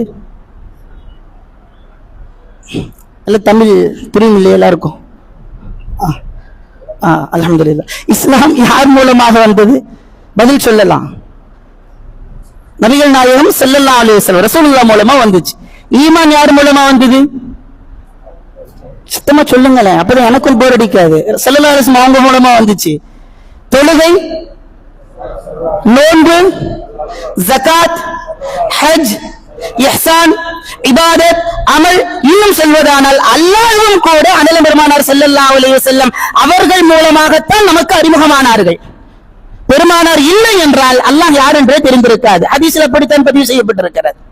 அப்போ எல்லாம் பெருமானார் மூலமாக கிடைத்தது. தொழுகையை நாம் ஏற்றுக்கொண்டோம், நோன்பை நாம் ஏற்றுக்கொண்டோம், ஈமானை ஏற்றுக்கொண்டோம், இஸ்லாமை ஏற்றுக்கொண்டோம். அல்லாஹ் அதைத்தான் சொல்கிறான், வமா ஆதாக்குமுர் ரசூல் ஃபஹுதூஹு, ரசூல் உங்களுக்கு எதை கொடுத்தாலும் நீங்கள் எடுத்துக்கொள்ளுங்கள். என்ன கொடுக்கறாங்களோ வேண்டாம் சொல்லணும், ஏத்துக்குங்க, அதை அக்செப்ட் பண்ணிக்கங்க, அதை கபூல் பண்ணுங்க அப்படின்னு அல்லாஹ் சொல்றான். அதனால தான் ஈமானை ஏற்றோம், இஸ்லாமை ஏற்றோம், தொழுகையை ஏற்றோம், நோன்பை ஏற்றோம், ஜகாத்தை ஏற்றோம், ஹஜ்ஜை ஏற்றோம், எல்லா நபிமார்களை ஏற்றோம், மறுமையை ஏற்றோம், பார்க்காத மன்னரை ஏற்றோம். எல்லாத்தையும் ஏற்ற நாம் பெருமானார் ஸல்லல்லாஹு அலைஹி வஸல்லம் அவர்கள் சொல்கிறார்கள், இதுவெல்லாம் என் மூலமாக வந்தது, என்னை ஏற்றீர்கள், என் மூலமாக வந்ததையும் ஏற்றுக்கொண்டீர்கள். ஹுசைனும் மின்னி, ஹுசைன் என் மூலமாகத்தான் வந்தார், அவரை யாரும் மறுத்து விடாதீர்கள், அவருக்கு யாரும் மாறு செய்து விடாதீர்கள், அவர்கள் மீது அன்பை வைத்து வாழுங்கள் என்று பெருமானார் ஸல்லல்லாஹு அலைஹி வஸல்லம் அன்னவர்கள் இதன் மூலமாக நமக்கு சொல்ல வருகிறார்கள். அதே போல் கண்ணியத்திற்குரியவர்களே, அந்த ஹதீஸ்ல ஆழமா கொஞ்சம் ஆய்வு செய்யும் சொன்னோம் இல்லையா, அதுல இன்னொரு விஷயத்தை நம்ம பார்க்கணும். பொதுவா உதாரணத்துக்கு நான் உன சொல்றேன், நான் ஹஸ்ரத்தை பார்க்க போனேன், அவங்க எனக்கு இந்த விஷயத்தை சொன்னாங்க. நான் சலீம் பாயை பார்க்க போனேன், அவரு எனக்கு இதை சொன்னாரு. அப்ப இந்த இடத்துல 2 தடவை சலீம் பாய் பேர் சொல்லல.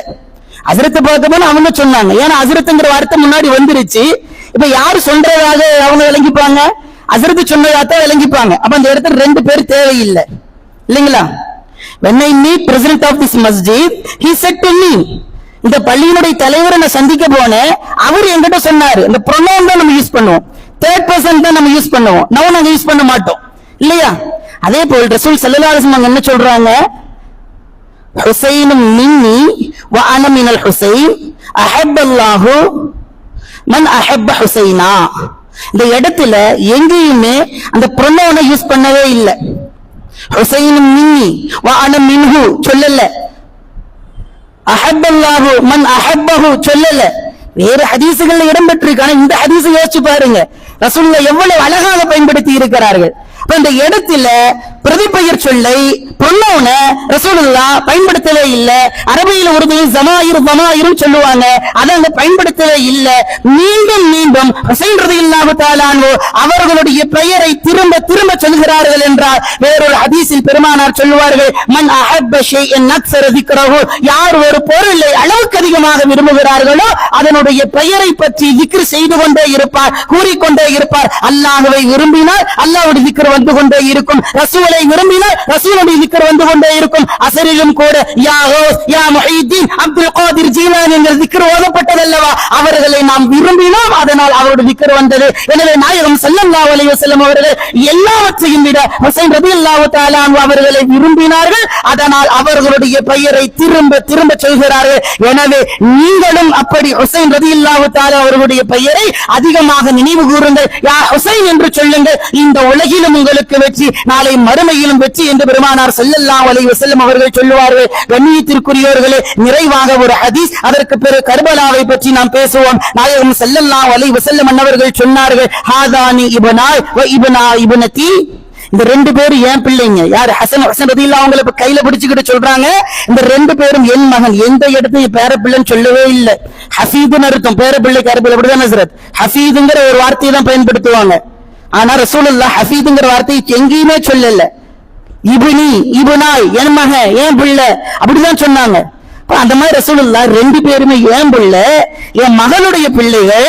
அதற்கடுத்து அல்லாஹ்விடத்தில் கையேந்தி துஆ செய்கிறார்கள், அல்லாஹும்ம இன்னி உஹிப்புஹுமா, இறைவா நான் இவ்விருவரையும் விரும்புகிறேன், ஃபஅஹப்பஹுமா, அவ்விருவரை நீயும் விரும்பு, வஅஹப்ப மன் யுஹிப்புஹுமா, யாரெல்லாம் அவரை விரும்புகிறார்களோ அவர்களை எல்லாம் நீயும் விரும்புவாயாக என்று பெருமானார் ஸல்லல்லாஹு அலைஹி வஸல்லம் அன்னவர்கள் இப்படி ஒரு துஆவை செய்கிறார்கள்.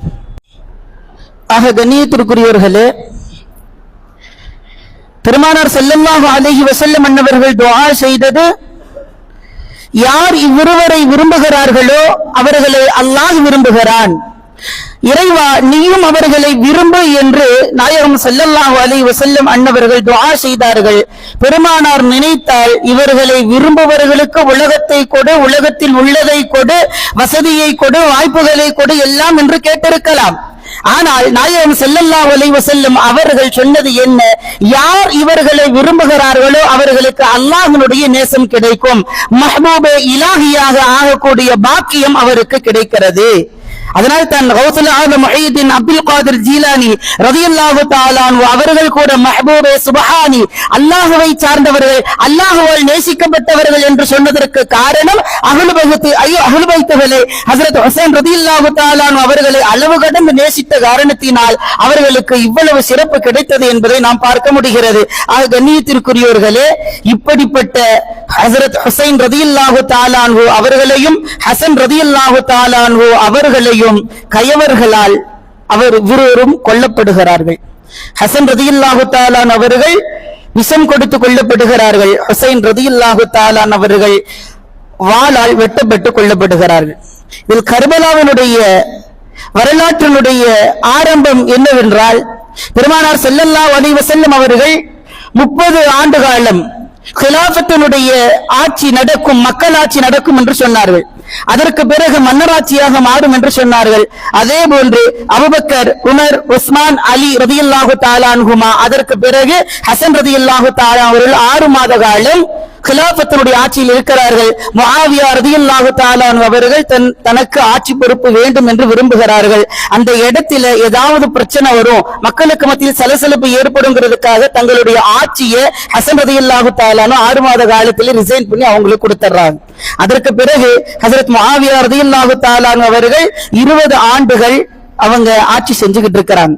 அவருடைய மரண தருவாய் நெருங்குகிற பொழுது தனக்கு பிறகு ஆட்சி தன்னுடைய மகனுக்கு தான் வரணும், யசீதுக்கு தான் வரணும் அப்படிங்கிற ஒரு தீவிர முனைப்பில் இருக்கிறாங்க.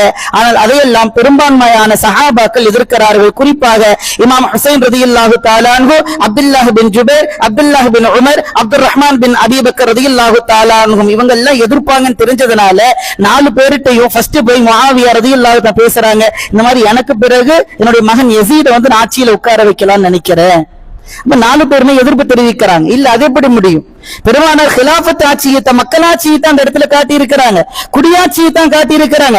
முடியாட்சியை ரசூலுல்லாஹ் போதிக்கவே இல்லை. மக்களாட்சியை தான் காட்டி இருக்கிறாங்க, மன்னராட்சியை ரசூலுல்லாஹ் போதிக்கவே இல்லை. அதனால அதற்கு வாய்ப்பு இல்லை. வேண்டுமானால் பெருமானார் எப்படி ஹஜ்ரத் அபூபக்கர் ரலியல்லாஹு தஆலா அன்ஹு அவர்களை யாரையும் நியமிக்காமல் அபூபக்கர் ரலியல்லாஹு சிறப்பை கொண்டு மக்கள் எல்லாம் அவர்களை தேர்ந்தெடுத்தார்களோ அதுபோன்று நீங்களும் தேர்ந்தெடுங்கள் என்று சொல்கிறார்கள். அல்லது அபூபக்கர் ரலியல்லாஹு தஆலா அன்ஹு அவர்களுக்கு பிறகு உமர் ரலியல்லாஹு தஆலா அவர்களை தேர்ந்தெடுக்காமல் அவர்கள் மக்களுடைய மஷூராவின் மூலமாக அவர்களை உமர் ரலியல்லாஹு தஆலா அவர்களை தேர்ந்தெடுத்ததை போன்று நீங்கள் தேர்ந்தெடுங்கள். இல்லை என்றால் ஹஜ்ரத் உமர் ரலியல்லாஹு தஆலா அவர்களை போன்று நீங்கள் மஷூராவின் அடிப்படையில், இப்படி எல்லாமே மஷூரா அடிப்படையில தான் போச்சு, அதே மாதிரி நீங்க பண்ணுங்கன்னு சொல்றாங்க. ஆனா அந்த கருத்தை ஏத்துக்கிறதுக்கு முஆவியா ரலியல்லாஹு உடன்படல. கடைசியில என்ன பண்றாங்க அப்படின்னா, அவங்களுடைய மரணத்திற்கு பிறகு அவருடைய மகனார் யசீத் என்ன பண்றாரு, ஆட்சியில உட்கார்ந்துறாரு. அந்த இடத்துல மதீனாவில் வலீத் பின் உத்பா, மக்காவில் அம்ர் பின் சயீத், கூஃபாவில் நுஅமான் பின் பஷீர், பஸ்ராவில் அப்துல்லா பின் ஜியாத் இவங்க எல்லாம் அத்தாவுடைய ஆட்சி காலத்தில் ஆளுநரா இருக்கிறாங்க. அவங்களவே மீண்டும் அதே பதவியில பொறுப்புல கண்டினியூ பண்ண வைக்கிறாங்க. அதற்கு பிறகு இவங்க உட்கார்ந்தது பெரும்பான்மையான மக்கள் ஏற்றுக்கொண்டாலும் ஹிஜாஸ் பகுதி, இந்த மக்கா மதீனா இந்த இடங்கள் எல்லாம் யாரும் ஏத்துக்கிறல. அதனால என்ன பண்றாங்கன்னா, அந்தந்த பகுதியில் இருக்கக்கூடிய ஆளுநர்களை வச்சு நீங்க கொஞ்சம் நெருக்கடி கொடுங்க. மதீனாவில் யார் இருக்கிறாங்க, வலீத் பின் உத்பா இருக்கிறாரு, அவர் இடத்துல நெருக்கடி நீங்க போய் ஹுசைன் ரலியல்லாஹு கொடுங்க, அவங்க என்ன ஏத்துக்கிறோம்னு சொல்றாங்க. போய் பேசி பாக்குறாங்க, அவங்க ஏத்துக்கிற மாதிரி தெரியல. கடைசியில வையத்தை செய்யாததுனால திரும்ப என்ன பண்றாங்க அப்படின்னா, பக்கத்துல இருக்கக்கூடிய மர்வான் என்ன சொல்றாரு அப்படின்னா, இவங்கள்ட்ட நமக்கு கொஞ்சம் கடுமையா நடந்துகிட்டோம்னா அவங்க ஒரு வழி இல்லாம நம்ம கிட்ட பைய செஞ்சிருவாங்க, நம்மள மன்னரா ஏத்துப்பாங்க அப்படிங்கிற ஐடியா கொடுக்கறாங்க. ஆனா அவங்களுக்கு அதுல உடன்பாடு இல்ல. யாருக்கும் தெரியாம இந்த வலீத் பின் உத்பா என்ன பண்றாருன்னா, இந்த மாதிரி உங்களுக்கு நெருக்கடி கொடுக்க சொல்றாங்க, நீங்க மக்காவுக்கு நீங்க மீண்டும் போயிருங்க, மக்காவுல போனா எந்த பிரச்சனையும் வராது, அபயம் உள்ள பகுதி அது என்று சொல்கிறார்கள். நாம் யோசிக்க வேண்டும், நாயகம் ஸல்லல்லாஹு அலைஹி வஸல்லம் அவர்கள் மக்காவில் இருந்து மதீனாவிற்கு ஹிஜ்ரத் செய்தார்கள். ஆனால் பெருமானாருடைய குடும்பத்தார்கள் மதீனாவிலிருந்து மீண்டும் மக்காவிற்கு ஹிஜ்ரத் செய்கிறார்கள். காரணம், இந்த இடத்துல நமக்கு நெருக்கடி வரக்கூடாது. அந்த இடத்துல வந்துச்சு அப்படின்னா உயிர் சேதங்கள் ஏற்படும், மக்களுக்கு மத்தியில பல பிரச்சனை வரும். அப்படிங்கறதுனால மதீனாவில இருந்து மக்காவுக்கு அங்க போயிடுறாங்க. அந்த இடத்துல இப்ப ஹுசைன் ரலியல்லாஹு தஆலா ஒரு தீவிரம் காட்டுறாங்க. என்ன அப்படின்னா, இந்த யசீத் ஆட்சியில் இருக்கக்கூடாது. அதற்கு ஒரே காரணம் என்னவென்றால், யசீத் நல்லவர் அல்ல. நடத்தையிலும் சரி, பண்பிலும் சரி, குணத்திலும் சரி யசீத் நல்லவர் அல்ல. இவர் ஆட்சியில் இருந்தால் அந்த ஒட்டுமொத்த அவருக்கு கீழ் இருக்கக்கூடிய மக்கள் அனைவரும் நாசமாகி விடுவார்கள் என்பதற்காக ஹுசைன் ரலியல்லாஹு தஆலா அவர்களை எதிர்ப்பதற்காக செல்கிறார்கள். மக்கள் நிறைய பேசுவாங்க, என்ன அப்படின்னா ஹுசைன் ரலியல்லாஹு ஆட்சியை விரும்பினாங்க, அதனால போனாங்க அப்படின்னு. அவர்கள் ஆட்சிக்கும் அதிகாரத்திற்கும் அவர்கள் விரும்பியதே கிடையாது. எந்த நாற்காலிக்கும் அவர்கள் ஆசைப்பட்டது கிடையாது. நாயகம் ஸல்லல்லாஹு அலைஹி வஸல்லம் அவர்களுடைய வழித்தோன்றல்கள் என்றைக்குமே உலகத்தின் மீது மோகம் கொண்டவர்கள் அல்ல, மறுமைக்காக வாழ்பவர்கள். அதனால தான் மக்கள் எந்த வகையிலும் பெருமானாருடைய அந்த வழிகாட்டுதலை மீறி நடந்துவிடக் கூடாது என்பதற்காக அவருக்கு எதிராக ஹஜ்ரத் ஹுசைன் ரலியல்லாஹு தஆலா அவர்கள் களம் இறங்குகிறார்கள். ஒரு கிளர்ச்சியை காண வேண்டும் என்று செல்கிறார்கள். அந்த சமயத்தில் கூஃபாவில் இருந்து கிட்டத்தட்ட 12,000 முதல் 16,000 கடிதங்கள் வரைக்கும் ஹுசைன் ரலியல்லாஹுக்கு வருது. என்ன அப்படின்னா, இவருடைய ஆட்சி எங்களுக்கு பிடிக்கல, கொடுங்கோல் ஆட்சியா இருக்குது, நீங்க வந்துருங்க, உங்கள்கிட்ட நாங்க உடன்படிக்கை செஞ்சுக்கிறோம், பையத் செஞ்சுக்கிறோம் சொல்லி அனுப்புறாங்க. இத அதில் ஹுசைன் ரலியல்லாஹு தஆலா நம்பிட்டாங்க. காரணம், அனுப்பியவர்கள் அனைவரும் முஸ்லிம்கள். முஸ்லிம்களால் தான் முஸ்லிம்களுக்கு பிரச்சனை, சொல்வதற்கு சங்கடம். நமக்கு எதிரி வேற எங்கேயும் கிடையாது, நமக்குள்ளேயேதான் இருப்பாங்க. நம்பினாங்க ஹஜ்ரத் ஹுசைன் ரலியல்லாஹு தஆலா அன்ஹு. ஆனா அங்கிருந்த ஹஜ்ரத் அப்துல்லாஹ் இப்னு உமர் ரலியல்லாஹு தஆலா அன்ஹு, அதே போன்று அப்துல்லாஹ் பின் ஜுபைர் ரலியல்லாஹு தஆலா போன்றவங்களெல்லாம் நீங்க போகவே கூடாது, எல்லோரும் உங்களை ஏமாத்திடுவாங்க. யசீத் வாளுக்கு முன்னாடி போய் நின்றுட்டா அப்படின்டா, வாழை வச்சு நின்றுட்டானா அவங்க எல்லாம் மனசு மாறிடுவாங்க, நீங்க போகாதீங்க. உங்களுடைய தந்தையையும் உங்களுடைய சகோதரரையும் கொலை செய்த மக்கள் அவர்கள், ஏமாற்றி நம்ப வைத்து கழுத்தறுத்தவர்கள், அவர்களை நீங்கள் நம்பி செல்லாதீர்கள் என்று எவ்வளவு பாடுபடுகிறார்கள். ஆனால் இவர்கள் 12,000 கடிதங்களை எடுத்து காண்பிக்கிறார்கள். மக்கள் என்னை நம்பிவிட்டார்கள், என்னை வர சொல்லி இருக்கிறார்கள், அவர்கள் அங்கு திண்டாடி கொண்டிருக்கிறார்கள், சிரமப்பட்டுக் கொண்டிருக்கிறார்கள், அவர்களுக்கு ஒரு விமோச்சனத்தை நாம் கொடுக்க வேண்டும் என்கிற ஒரு முயற்சியில் அவர்களோடு சேர்ந்து 300 நபர்கள், அவருடைய குடும்பத்தார்களும் அவருடைய தோழர்களும் சேர்ந்து 300 நபர்கள் பயணம் மேற்கொள்கிறார்கள். செல்லுகிற வழியில் முதலாவதாக முஸ்லிம் பின் அகீல் ரலியல்லாஹு தஆலா ஹுசைன் ரலியல்லாஹு அவங்களுடைய சச்சா பையன் முஸ்லிம் பின் அகீல் ரலியல்லாஹு தஆலா அவங்களை ஃபர்ஸ்ட் அனுப்பி வைக்கிறாங்க. நிலவரை எப்படின்னு கூஃபால போய் பார்த்துட்டு வாங்க அப்படின்னு. இவங்க போறதுக்கு முன்னாடி அவங்க அங்க போய் ரீச் ஆகுறாங்க. பார்த்தா அமோகமான வரவேற்பு. கடைசியில இவங்க கடிதம் அனுப்புறாங்க, நீங்க கூஃபாவுக்கு நம்பி வரலாம், மக்கள் எல்லாம் ஆதரவாத்தான் இருக்கிறாங்கன்னு சொல்லி இவங்க கடிதம் அனுப்புறாங்க. ஆனா இந்த சமயத்துல யசீத் பஸ்ரால இருக்காரு, இவங்க கூஃபால இருக்கிறாங்க. மக்கள் எல்லாம் மிரட்டிய பொழுது இவர்களுக்கு எதிராக செயல்பட ஆரம்பித்தார்கள். ஹஜ்ரத் முஸ்லிம் பின் அகீல் ரலியல்லாஹு தஆலா அன்ஹு அவர்களையும் அவர்களுக்கு ஆதரவாக அவர்களுக்கு அடைக்கலம் கொடுத்த ஹானி பின் உர்வா ரலியல்லாஹு தஆலா அன்ஹு இவ்விருவரையும் அந்த மக்கள் காட்டிக் கொடுக்கிறார்கள். அந்த சமயத்துல யசீத் என்ன பண்றார் அப்படின்னா, உபைதுல்லா பின் ஜியாத் அப்படிங்கிற வச்சு 2 பேரையும் கொலை செய்து விடுகிறார். அந்த கொலை கழுத்து வெட்டப்பட்டது என்றும் சொல்லப்படுகிறது, தூக்கிலிடப்பட்டது என்றும் சொல்லப்படுகிறது. அதைவிட கொடுமையாக மாளிகையினுடைய உச்சத்தில் இருந்து இருவரையும் அப்படியே தள்ளிவிட்டு உடல் சிதறடிக்கப்பட்டு கொலை செய்யப்பட்டது என்றும் சொல்லப்படுகிறது. ஆனா இதுக்கு முன்னாடி இந்த தகவல், இவங்க 2 பேருமே கொலை செய்யப்பட்டு விட்டார்கள், ஷஹீதாக்கப்பட்டு விட்டாங்கிற தகவல் கிடைக்கிறது. ஹஜ்ரத் ஹுசைன் ரலியல்லாஹு தஆலா அவர்கள் எதுவுமே அவங்க நினைக்கல, கொஞ்சம் கூட சலனப்படல. இன்னா லில்லாஹி வ இன்னா இலைஹி ராஜிஊன் என்கிற அந்த வார்த்தையை சொல்லி பொறுமையோடு அவர்கள் மீண்டும் அந்த கூஃபாவிற்கு பயணம் மேற்கொள்கிறார்கள். அந்த இடத்துல ஹுர் அல் ரியாஹி அப்படிங்கிற ஒரு தலைமையில 1000 பேர் வர்றாங்க. அந்த 1000 பேர் வருவதற்கு முன்னால் ஹுசைன் ரலியல்லாஹு தஆலா தன்னோடு இருந்த 300 நபர்களை நீங்கள் திரும்பி போயிருங்க, உங்கள் உயிருக்கு ஆபத்துன்னு சொல்றாங்க. பலரும் திரும்பினார்கள். அவருடைய குடும்பத்தார்கள் மட்டும் 72 நபர்கள் திரும்பல. என்ன ஆனாலும் உங்க கூட தான் இருப்பேன்னு சொல்றாங்க. 72 பேர் கூஃபாவை நோக்கி செல்கிறார்கள். 1000 பேர் இவர்களை எதிர்க்க வருகிறார்கள். யோசித்து பாருங்கள், பத்ரில் கூட 313 சஹாபாக்கள் இருந்தார்கள். அவர்களை எதிர்க்க 1000 படை வீரர்கள் வந்தார்கள். ஆனால் பெருமானார் ஸல்லல்லாஹு அலைஹி வஸல்லம் அவர்களை எதிர்ப்பதற்கு, அவருடைய குடும்பத்தார்களை எதிர்ப்பதற்கு வெறும் 72 நபர்களை எதிர்ப்பதற்கு 1000 பேர் குதிரைகளோடு வருகிறார்கள். வந்த இடத்தில் அவர்களை முற்றுகையிடுகிறார்கள். சொல்றாங்க, இல்ல நீங்க கூஃபாவுக்கு போக கூடாது, அதுக்கு முன்னாடி நீங்க என்ன பண்ணணும் அப்படின்னா யசீதுக்கு நீங்க உடன்படிக்கை செஞ்சு கொடுக்கணும்னு சொல்றாங்க. உடனே ஹசன் ரலியல்லாஹு சொல்றாங்க, இல்ல இல்ல நாங்க அவங்களை எதிர்க்கிறதுக்கு போகல, புரிய வைக்கிறோம். நீங்க பாருங்க, கூஃபா மக்கள் எல்லாம் உங்களுக்கு ஆதரவு கிடையாது, 12,000 கடிதங்களை எங்களுக்கு அனுப்பி இருக்கிறார் என்று தோல் பையிலிருந்து கடிதங்களை எடுத்து காண்பிக்கிறார்கள். இருந்த போலும் இப்னு ஜியாத் என்ன பண்றா அப்படின்னா அவங்களை விடல. கடைசியில தஜ்லா நதி, அதை யூப்ரட்டிஸ் அப்படின்னு சொல்லுவாங்க, அந்த நதிக்கு பக்கத்துல போறாங்க. அந்த இடத்துக்கு போறதுக்கு போகும் பொழுது முஹர்ரம் பிறை 7வது நாள் அந்த இடத்தை போய் ரீச் ஆகிறாங்க. ஒரு இடம் வந்தது ஹுசைன் ரலியல்லாஹுக்கு என்ன தோணுச்சுன்னு தெரியல. மக்கள்கிட்ட கேட்கிறாங்க, இது என்ன இடம், இந்த ஊர் பேர் என்னன்னு கேட்கிறாங்க. சொல்றாங்க கர்பலான்னு சொல்றாங்க. ஹுசைன் ரலியல்லாஹு ஓ கர்புன் வபலா அப்படின்னு கேட்கிறாங்க. அந்த இடத்துக்கு பேரு கர்பலா.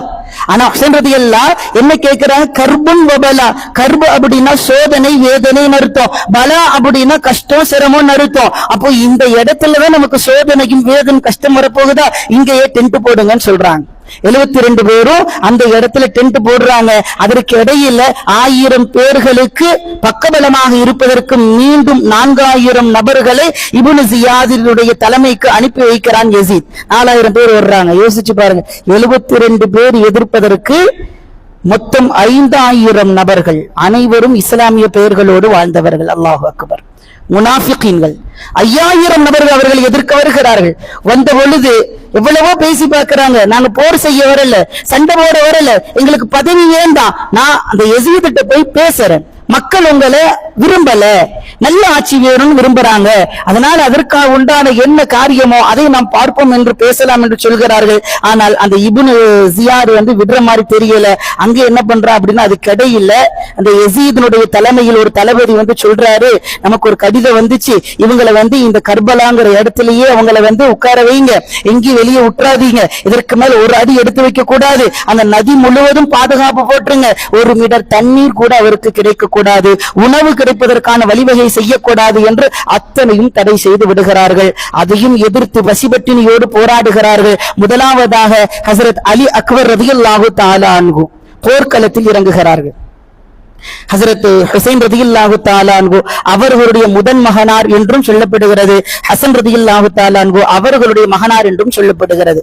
முதல்ல போறாங்க, நெஞ்சில் பல்வேறு விதமான காயங்களோடு அவர்கள் அந்த நதிக்கு செல்றாங்க. காரணம், குடும்பத்துல எல்லோரும் தாகமா இருக்கிறாங்க, குழந்தைகள் எல்லாம் பசியோடு இருக்கிறாங்க. 1 மீட்டர் தண்ணீர் கொண்டு வருவதற்காக செல்கிறார்கள். எதிரிகளை எதிர்த்து கொண்டு 5000 நபர்களை எதிர்த்து கொண்டு தண்ணீரையும் எடுத்து விடுகிறார்கள். வருகிற வழியில் அவர்கள் நெஞ்சில் ஒரு ஈட்டி பாய்கிறது. அங்கேயே அவர்கள் வாளை ஊனி அங்கே குனிந்து விடுகிறார்கள். கண்ணியத்திற்குரியவர்களே, அந்த இடத்துல தண்ணி கொடுக்கிறதுக்கு முடியல.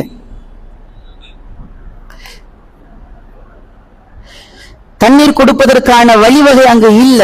இந்த இடத்துல லா இலாஹா இல்லல்லாஹ் முஹம்மது ரசூலுல்லாஹ் என்கிற திரு கலிமாவோடு அங்கேயே அவர் ரூஹும் பிரிகிறது.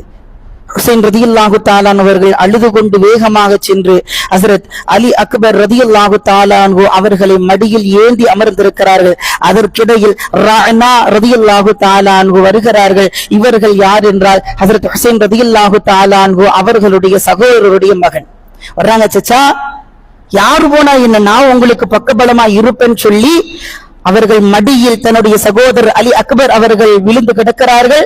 அவர்களுடைய பெரிய தந்தை எந்த வகையிலும் பாதிக்கப்படக்கூடாது என்பதற்காக ஹுசைன் ரலியல்லாஹு தஆலா அன்ஹு அவர்கள் நெஞ்சுக்கு முன்னால் ரஅனா ரலியல்லாஹு தஆலா அன்ஹு அவர்கள் நிற்கிறார்கள்.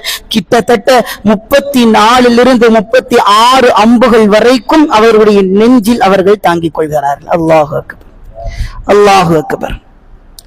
அப்பொழுதும் கூட நம்ம லேச ஒரு பிளேடு கீறிச்சு, நம்ம நகம் பட்டுருச்சுன்னா உடனே நம்ம இப்படி எடுத்துருவோமா இல்லையா, அது தன்னிச்சை செயல்பட்டுரும். ஆனால் 34 முதல் 36 அம்புகள் வரைக்கும் வாங்கியதற்கு பிறகும் கூட ஹஜ்ரத் ரஅனா ரலியல்லாஹு தஆலா அவர்கள் அந்த இடத்திலிருந்து கடுகளவும் கூட நகரவில்லை. உடனே 2 பேரையும் அப்படியே தூக்கி கொண்டு ஹஜ்ரத் ஹுசைன் ரலியல்லாஹு தஆலா கூடாரத்திற்கு கொண்டு போய் வைக்கிறார்கள். வைத்தவுடன் பார்த்தவர்கள் அத்துணை பேரும் கதறுகிறார்கள். வாலிபர்களாக இருக்கக்கூடியவர்கள் திடீரென இப்படி ஒரு மரணத்தை சந்திக்கிற பொழுது யாருக்குத்தான் தாங்கும்? அங்க உள்ளவர்கள் அழுகிறாங்க, புலம்புறாங்க, கத்துறாங்க, கதறாங்க. ஹுசைன் ரலியல்லாஹு சொல்றாங்க, யாரும் எதற்கும் சலனப்பட வேண்டாம், நாம் அல்லாஹ்விடமே திரும்புபவர்களாக இருக்கிறோம், என்றைக்கானாலும் மரணம் நிச்சயம். அந்த மரணத்தை பயந்து அதற்காக நாம் துக்கம் அனுசரிக்க வேண்டிய அவசியம் இல்லை. இது மிகச் சிறந்த ஒரு வாய்ப்பு, ஷஹாதத்தினுடைய பாக்கியத்தை அல்லாஹ் கொடுத்திருக்கிறான் என்று அவர்களும் அழுது கொண்டே சொல்கிறார்கள். அந்த சமயத்தில் ஹுசைன் ரலியல்லாஹு தஆலா அன்ஹு அவர்களுக்கு ஒரு அழகிய ஆண் குழந்தையும் பிறக்கிறது. அந்த கூடாரத்தில் ஜைனப் ரலியல்லாஹு தஆலா அன்ஹு அவர்கள் எடுத்து ஹஜ்ரத் ஹுசைன் ரலியல்லாஹு தஆலா அன்ஹு அவர்களுடைய கையில் கொடுக்கிறார்கள். அவர்கள் முகத்தை கூட முழுமையாக பார்க்கவில்லை. காரணம், அவருடைய சிந்தனை முழுவதும் எதிரிகளை நோக்கித்தான் இருக்கிறது. இருந்த போதிலும் ஷரியத்தினுடைய சட்டம் அங்கு பேணப்பட வேண்டும் என்பதற்காக வலது காதில் பாங்கு கொடுத்து இடது காதில் இகாமத்து கொடுத்து பெயரும் சூட்டுகிறார்கள். சூட்டிவிட்டு அன்போடு முத்தமிடலாம் என்று அவருடைய உதட்டிற்கு முன்னால் கொண்டு செல்கிற பொழுது எங்கிருந்து வந்தது என்று தெரியவில்லை. ஒரு அம்பு அந்த பச்சிலம் குழந்தைகளுடைய நெஞ்சிலும் பாய்கிறது. அல்லாஹு அக்பர், அல்லாஹு அக்பர். எப்படி இருக்கும்? அழகிய குழந்தை, அழகியவருக்கு பிறந்த குழந்தை. ஹுசைன் என்றால் மிகவும் அழகானவர் என்று பொருள். அவருக்கு பிறந்த குழந்தை எவ்வளவு அழகு வாய்ந்ததாக இருக்கும். அந்த குழந்தையை ஆசையோடு ஆற தழுவுவதற்கு கூட நேரம் இல்லை. இன்னும் சொல்வதானால் பிறந்த குழந்தை தாயினுடைய மார்பில் ஒரு மிடர் பால் கூட குடிக்கவில்லை, கண்களை கூட முழுமையாக திறந்து தன்னுடைய பெற்றோர்களை கூட பார்க்கவில்லை. அதற்கு முன்பு ஷஹாதத்தை தழுவியது என்றால் ஹுசைன் ரலியல்லாஹு தஆலா அன்ஹு அவர்களுடைய நோக்கம் ஒன்று மட்டும்தான், என் குடும்பம் ஒட்டுமொத்தமும் அழிந்தாலும் கூட இஸ்லாத்தினுடைய ஷரியத்தினுடைய எந்த விதமான வழிமுறைகளுக்கும் மாறு செய்வதை நான் ஆமோதிக்க மாட்டேன் என்கிற உயர்ந்த நோக்கம் மட்டும்தான் இருந்தது. அவர்கள் அதை பார்த்து கதறுகிறார்கள், அழுகிறார்கள், மன்றாடுகிறார்கள். அதற்கு பிறகு ஸைனப் ரலியல்லாஹு தஆலா அன்ஹா அவர்களுடைய கூடாரத்திலிருந்து வெளியே சென்று எதிரிகளை திட்டுவதற்கு முற்படுகிறார்கள். அப்பொழுதும் கூட ஹுசைன் ரலியல்லாஹு தஆலா அன்ஹு அவர்கள் என்ன சொன்னார்கள் தெரியுமா? ஸைனப், இது பெண்களுக்கு அழகல்ல, அந்நிய ஆண்களுக்கு முன்னால் நீங்கள் செய்வது அழகல்ல, அது இஸ்லாம் தடுத்திருக்கிறது, எதிர்த்திருக்கிறது, நீங்கள் உள்ளே செல்லுங்கள் என்று சொன்னார்கள். கோபத்தை கூட சாபமாக இடுவதற்கு கூட ஹஜ்ரத் ஹுசைன் ரலியல்லாஹு தஆலா அன்ஹு அவர்கள் அந்த இடத்தில் அனுமதிக்கவில்லை. இதற்கு முன்பு, அதற்கு முதல் நாள், இது நடப்பது முஹர்ரம் 10. முஹர்ரம் 9 இரவில் என்ன நடந்தது தெரியுமா? இப்னு அவுஷஜா என்று சொல்லக்கூடிய ஒருவன், கொடியவன், அவர்கள் முகாமிட்டிருந்த அத்துணை கூடாரங்களையும் தீ வைத்து எரித்து விடுகிறார். அதிலிருந்து எல்லோரும் பதறிப்போய் வெளியே வந்து அவர்கள் உயிரை பாதுகாத்தார்கள். ஹுசைன் ரலியல்லாஹு தஆலா அன்ஹு அவர் அல்லாஹ்விடத்தில் மன்றாடுகிறார்கள், இறைவா, இதை யார் செய்தாரோ அவருக்கு தக்க படிப்பினையை கொடு என்று அவர்கள் துஆ கேட்கிறார்கள். கேட்டதுதான் தாமதம். இப்னு அவுஷதா என்பவன் குதிரையில் செல்கிறான், குதிரை இடறுகிறது, அவன் கீழே விழுகிறான், முழுமையாக விழவில்லை, அவனுடைய கால் அந்த குதிரையினுடைய கடிவாளத்தில் மாட்டிக்கொள்கிறது. அந்த குதிரை அவனை அங்கும் இங்குமாக பாறையில் அடித்து அடித்து தலை சிதறும் வரைக்கும் அடித்துக் கொன்றது என்று வரலாறு உண்டு. இதில் நாம் பெறுகிற பாடம் என்ன தெரியுமா? ஹுசைன் ரலியல்லாஹு தஆலா அன்ஹு அவர்களுடைய ஒரு துஆ உடனே அல்லாஹ் கபூலாக்கினான். அவர்கள் நினைத்திருந்தால் இறைவா ஒட்டுமொத்த படையும் அழித்துவிட என்று அவர்கள் துஆ கேட்டிருக்கலாம். ஆனால் அங்க கூட என்ன கேட்டாங்க? யா அல்லாஹ், இதனை யார் செய்தாரோ அவருக்கு தக்க பாடத்தை காட்டி படிப்பினை கொடு என்றுதான் கேட்டார்களே தவிர அழித்துவிடு என்று கேட்கவில்லை. படிப்பினை பாடமே மரணம் என்றால் அவர்கள் அழித்துவிடு என்று கேட்டிருந்தால் எதிரிகளுடைய நிலைமை என்ன ஆயிருக்கும்? எதிரும் நிலைமை என்ன ஆயிருக்கும்? ஆனா அவங்க கேட்கல. காரணம் என்ன தெரியுமா? காருண்ய நபி ஸல்லல்லாஹு அலைஹி வஸல்லம் அன்னவர்கள் யாருக்கும் சாபமிடவில்லை, சாபமிட போதிக்கவும் இல்லை, சாபமிடுவதை தடுத்திருக்கிறார்கள். இன்னும் சொல்வதானால் நாயகம் ஸல்லல்லாஹு அலைஹி வஸல்லம் அன்னவர்களுக்கு அநீதம் இழைத்தவர்களுக்கு கூட அல்லாஹும் மஹ்தியும், இறைவா அவர்களுக்கு நேர்வழி காட்டு என்று துஆவை தான் செய்தார்கள். அவர்களுடைய வழியில் வந்த பேர பிள்ளைகள் எப்படி துஆ செய்வார்கள், எப்படி சாபம் செய்வார்கள்? படிப்பினை காட்டு என்பதற்கு கொடூரமான மரணத்தை இறைவன் கொடுத்தான் என்றால் அவர்கள் நினைத்திருந்தால் துஆ கேட்டிருக்கலாம். அவர்கள் கேட்டால் நிச்சயம் அல்லாஹ் கொடுப்பதற்கு தயாராக இருந்தான். ஆனால் அங்கு அவர்கள் நோக்கம் அவர்கள் அழிக்கப்படுவது அல்ல. நாம் அழிந்தாலும் இஸ்லாம் அழிந்துவிடக் கூடாது, நாம் அழிந்தாலும் இஸ்லாத்தினுடைய அடையாளங்கள் அழிந்துவிடக் கூடாது என்பதில் கண்ணும் கருத்துமாக இருந்தார் ஹஜ்ரத் ஹுசைன் ரலியல்லாஹு தஆலா அன்ஹு. கடைசியில எல்லோரும் பசியோடு இருக்கிறாங்க. ஒவ்வொரு ஆளா போர்ல போறாங்க. அதற்கடுத்து வாலிப பருவத்தில் இருந்த 17 நபர்கள் போர்க்களத்தில் அவர்கள் இறங்குகிறார்கள். 5000 நபர்களை எதிர்த்து இவர்கள் துணிந்து கொண்டே செல்கிறார்கள். ஒருவர் பின் ஒருவராக எதிரிகளை தாக்கி பல நபர்களினுடைய உயிரையும் அவர்கள் காவு வாங்கினார்கள். இருந்தாலும் 5000 நபர்களை 17 நபர்கள் எப்படி சமாளிக்க முடியும்? உலக ரீதியில் நாம் யோசித்து பார்த்தால் எப்படி முடியும்? அனைவரும் அந்த போர்க்களத்தில் கர்பலா மைதானத்தில் ஷஹீதாக்கப்படுகிறார்கள்.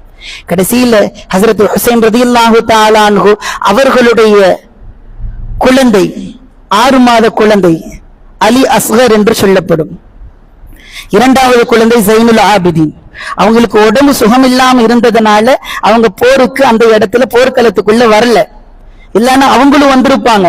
அல்லாஹ்வுடைய நாட்டம் ஸைனுல் ஆபிதீன் ரலியல்லாஹு தஆலா அன்ஹு அவர்கள் மூலமாகத்தான் கியாமத் வரைக்கும் பெருமானாருடைய குடும்பம் தொடர வேண்டும் என்று இறைவன் வைத்திருக்கிறார்.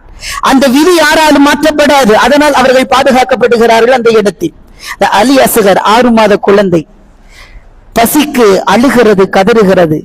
தாயினுடைய மடியிலும் மார்பிலும் பால் இல்லை. காரணம் 10 நாட்களுக்கு மேல் உணவும் நீரும் இல்லை. ஒரு பெண்ணினுடைய மார்பில் எப்படி பால் சுரக்கும்? பால் இல்லை அந்த இடத்துல. ஹஸரத் ஹுசைன் ரலியல்லாஹு தஆலா அன்ஹு இந்த குழந்தையை காண்பித்தாலாவது அவருடைய மனம் இறங்கும், இரக்கம் காட்டுவார்கள் என்கிற நம்பிக்கையோடு 6 மாத குழந்தையை எடுத்து செல்கிறார்கள். சென்று அந்த படை தளபதிக்கு முன்னால் நின்று, எனக்கும் உங்களுக்கும் தான் பிரச்சனை, என் குடும்பத்துக்கும் உங்களுக்கு என்ன பிரச்சனை? என்னை நீங்கள் என்ன வேண்டுமானாலும் செய்து கொள்ளுங்கள், எனக்கும் உங்களுக்கும் தான் பிரச்சனை. இந்த பச்சிலம் குழந்தை உங்களை என்ன செய்தது? இதற்காவது 1 மீட்டர் தண்ணீர் கொடுக்கலாமே, இதற்காவது 1 மீட்டர் தண்ணீர் கொடுக்கலாமே என்று அந்த குழந்தையை அந்த தளபதிக்கு முன்னால் உயர்த்தி காட்டிக் கொண்டிருக்கிறார்கள்.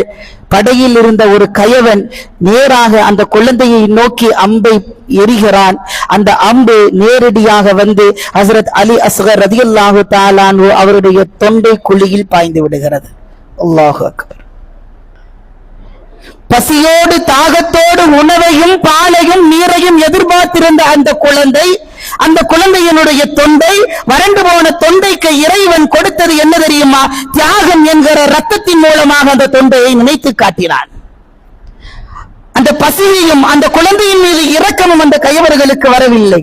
பச்சிலம் குழந்தையை காண்பித்தும் கூட அவர்கள் அந்த குழந்தையும் கொன்று விட்டார்கள். ஹுசைன் ரலியல்லாஹு தஆலா அவர்கள் துடித்து போய் விடுகிறார்கள். அட கயவர்களே, இந்த குழந்தை என்ன செய்தான் உங்களுக்கு? இந்த குழந்தை உங்களுக்கு என்ன செய்தது? இதை பார்த்தும் இரக்கம் வரவில்லையா? நீர் கொடுக்காவிட்டாலும் பரவாயில்லை, அம்பை எய்து இந்த குழந்தையை நீங்கள் கொன்று விட்டீர்களே என்று அந்த இடத்தில் மன்றாடுகிறார்கள், கதறுகிறார்கள். கடைசியில ஹஸரத் ஹுசைன் ரலியல்லாஹு தஆலா அவர்கள் கூடாரத்தில் கொண்டு போய் அந்த குழந்தையை வைக்கிறார்கள். பிறகு இவர்கள் வருகிறார்கள், வந்து அவர்கள் படையை எதிர்க்கிறார்கள். முதலாவதாக இடது மணிக்கட்டில் அவர்களுக்கு பலமான ஒரு வாழ்வீச்சு விழுகிறது. அதையும் எதிர்த்து கொண்டு அவர்கள் போரிடுகிறார்கள். கடைசியில அந்த படையில இருந்த ஒருத்தர் சினான் பின் மாலிக் என்று சொல்லப்படுகிறது. அவன் என்ன பண்றான் அப்படின்னா, ஓங்கி தன்னுடைய ஈட்டியை வச்சு ஹஸரத் ஹுசைன் ரலியல்லாஹு தஆலா அவருடைய தலையில வேகமா அடிக்கிறான். அவர்கள் கிறங்கி போய் அவர்கள் கீழே விழுகிறார்கள்.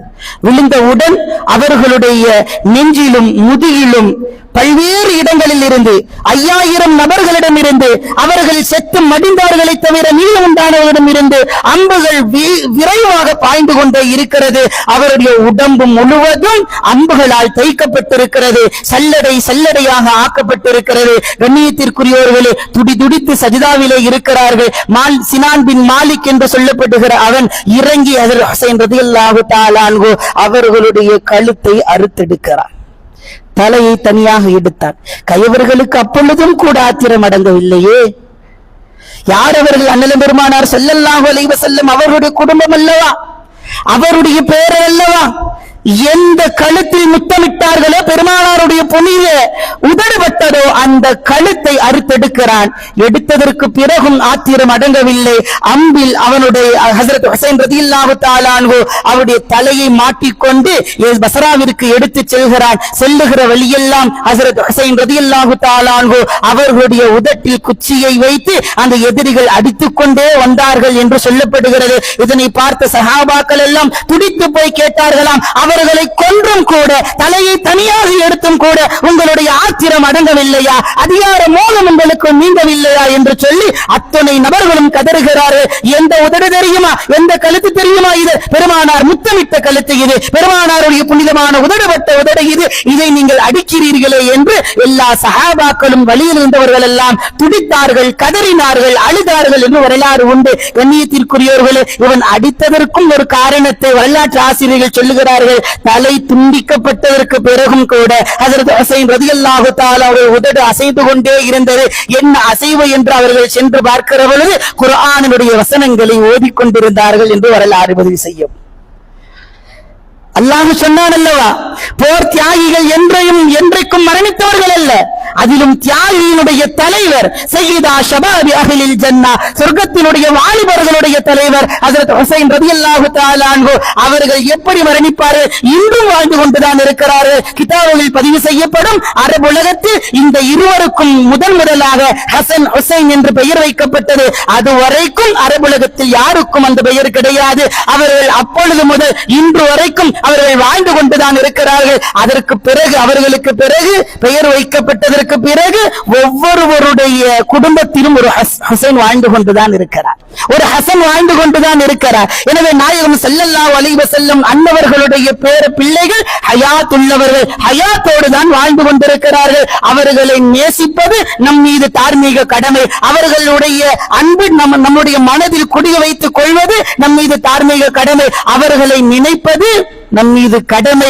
அவர்களால் தான் இந்த உலகம் இயங்குகிறது, அவர்களால் தான் இஸ்லாம் இன்றும் வாழ்ந்து கொண்டிருக்கிறது. கண்ணியத்திற்குரியவர்களே, நிறைவாக ஒரே ஒரு ஹதீஸை சொல்லி நான் முடித்துக் கொள்வேன். நாயகம் ஸல்லல்லாஹு அலைஹி வஸல்லம் அன்னவர்கள் ஒருமுறை ஹஜ்ரத் ஹசன் ரலியல்லாஹு தஆலா அன்ஹு அவர்களையும் ஹுசைன் ரலியல்லாஹு தஆலா அன்ஹு அவர்களையும் இரு கரங்களில் பிடித்துக் கொண்டு ரெண்டு பேரையும் ரெண்டு கையில பிடிச்சிட்டு வர்றாங்க. வந்து சொல்றாங்க, மன் அஹப்ப ஹாதைனி, யார் இந்த இருவரை நேசிப்பார்களோ, உளப்பூர்வமாக உணர்வு பூர்வமாக யார் இவ்விருவர் மீது அன்பு வைப்பார்களோ, அஹப்ப அபாஹுமா, இவ்விருவருடைய பெற்றோரை யார் நேசிப்பார்களோ, கான மஇ ஃபீ தரஜதி யௌமல் கியாமா. அல்லாஹு அக்பர், அல்லாஹு அக்பர். பெருமானார் சொல்கிறார்கள், கான மஇ ஃபீ தரஜதி ஃபீ யௌமில் கியாமா, நாளை மறுமையில் என்னோடு இருப்பார்கள் என்று முடிக்கல, அதோட முடிக்கல ரசூலுல்லாஹ். காரணம், அந்த தகுதி அந்த வாய்ப்பு பலருக்கும் உண்டு. இரு பெண்களை பெற்றெடுத்து சிறந்த கல்வியை கொடுத்து சிறப்பான முறையில் வளர்த்தவர்களுக்கு திருமணம் முடித்தால் நானும் அவரும் ஒன்றாக இப்படி இருப்போம் என்று பெருமானார் தன்னோடு இணைத்து காட்டினார். இது போன்ற பல ஹதீசுகள் உண்டு. ஆனால் பெருமானார் இந்த இடத்தில் சொன்னது என்ன தெரியுமா? கானம் மஇ ஃபீ தரஜதி, என்னோடு என்னுடைய அந்தஸ்திலே இவர்கள் இருப்பார்கள். சொர்க்கத்தில் என்னோடு மட்டும் அவர்கள் அல்ல, எனக்கு என்ன அந்தஸ்தை அல்லாஹ் கொடுத்திருக்கிறானோ அதே அந்தஸ்தை யார் ஹுசைன் ரலியல்லாஹு தஆலா அன்ஹு அவர்களையும் ஹசன் ரலியல்லாஹு தஆலா அன்ஹு அவர்களையும் அவ்விருவருடைய பெற்றோராகிய அலி ஃபாத்திமா ரலியல்லாஹு தஆலா அன்ஹுமா அவர்களை நேசித்து வாழ்கிறார்களோ, உண்மையாக நேசிக்கிறார்களோ, காதல் கொள்கிறார்களோ, அவர்கள் நாளை மறுமையில் என்னோடு என்னுடைய அந்தஸ்து என்னுடைய ஸ்டேஜிலேயே அவங்க இருப்பாங்க அப்படின்னு ரசூலுல்லாஹி ஸல்லல்லாஹு அலைஹி வஸல்லம் அவர்கள் வாக்களித்திருக்கிறார்கள். எல்லாம் வல்ல அல்லாஹ் அவர்களை உண்மையாக நேசித்து அண்ணலும் பெருமானார் ஸல்லல்லாஹு அலைஹி வஸல்லம் அவர்களையும் நேசித்து அவர்கள் சொன்ன அந்த வாழ்க்கையின் அடிப்படையில் வாழ்ந்து நாளை மறுமையில் நாயகம் ஸல்லல்லாஹு அலைஹி வஸல்லம் அவர்களோடு அவருடைய அந்தஸ்தில் இருப்பதற்கும் குறைந்தபட்சம் அவர்களுக்கு ஹிதமத் செய்யக்கூடிய பணிவிடை செய்யக்கூடிய பாக்கியத்தையாவது வல்லோன் அல்லாஹ் நம் அனைவருக்கும் தர வேண்டும் என்று துஆ செய்து வாய்ப்பளித்த இரு சபைகளுக்கும் மனமார்ந்த நன்றியை தெரிவித்து நான் நிறைவு செய்து கொள்கிறேன். வ ஆகிரு தஅவானா அனில் ஹம்துலில்லாஹி ரப்பில் ஆலமீன். அஸ்ஸலாமு அலைக்கும் வ ரஹ்மத்துல்லாஹி வ பரகாத்துஹு.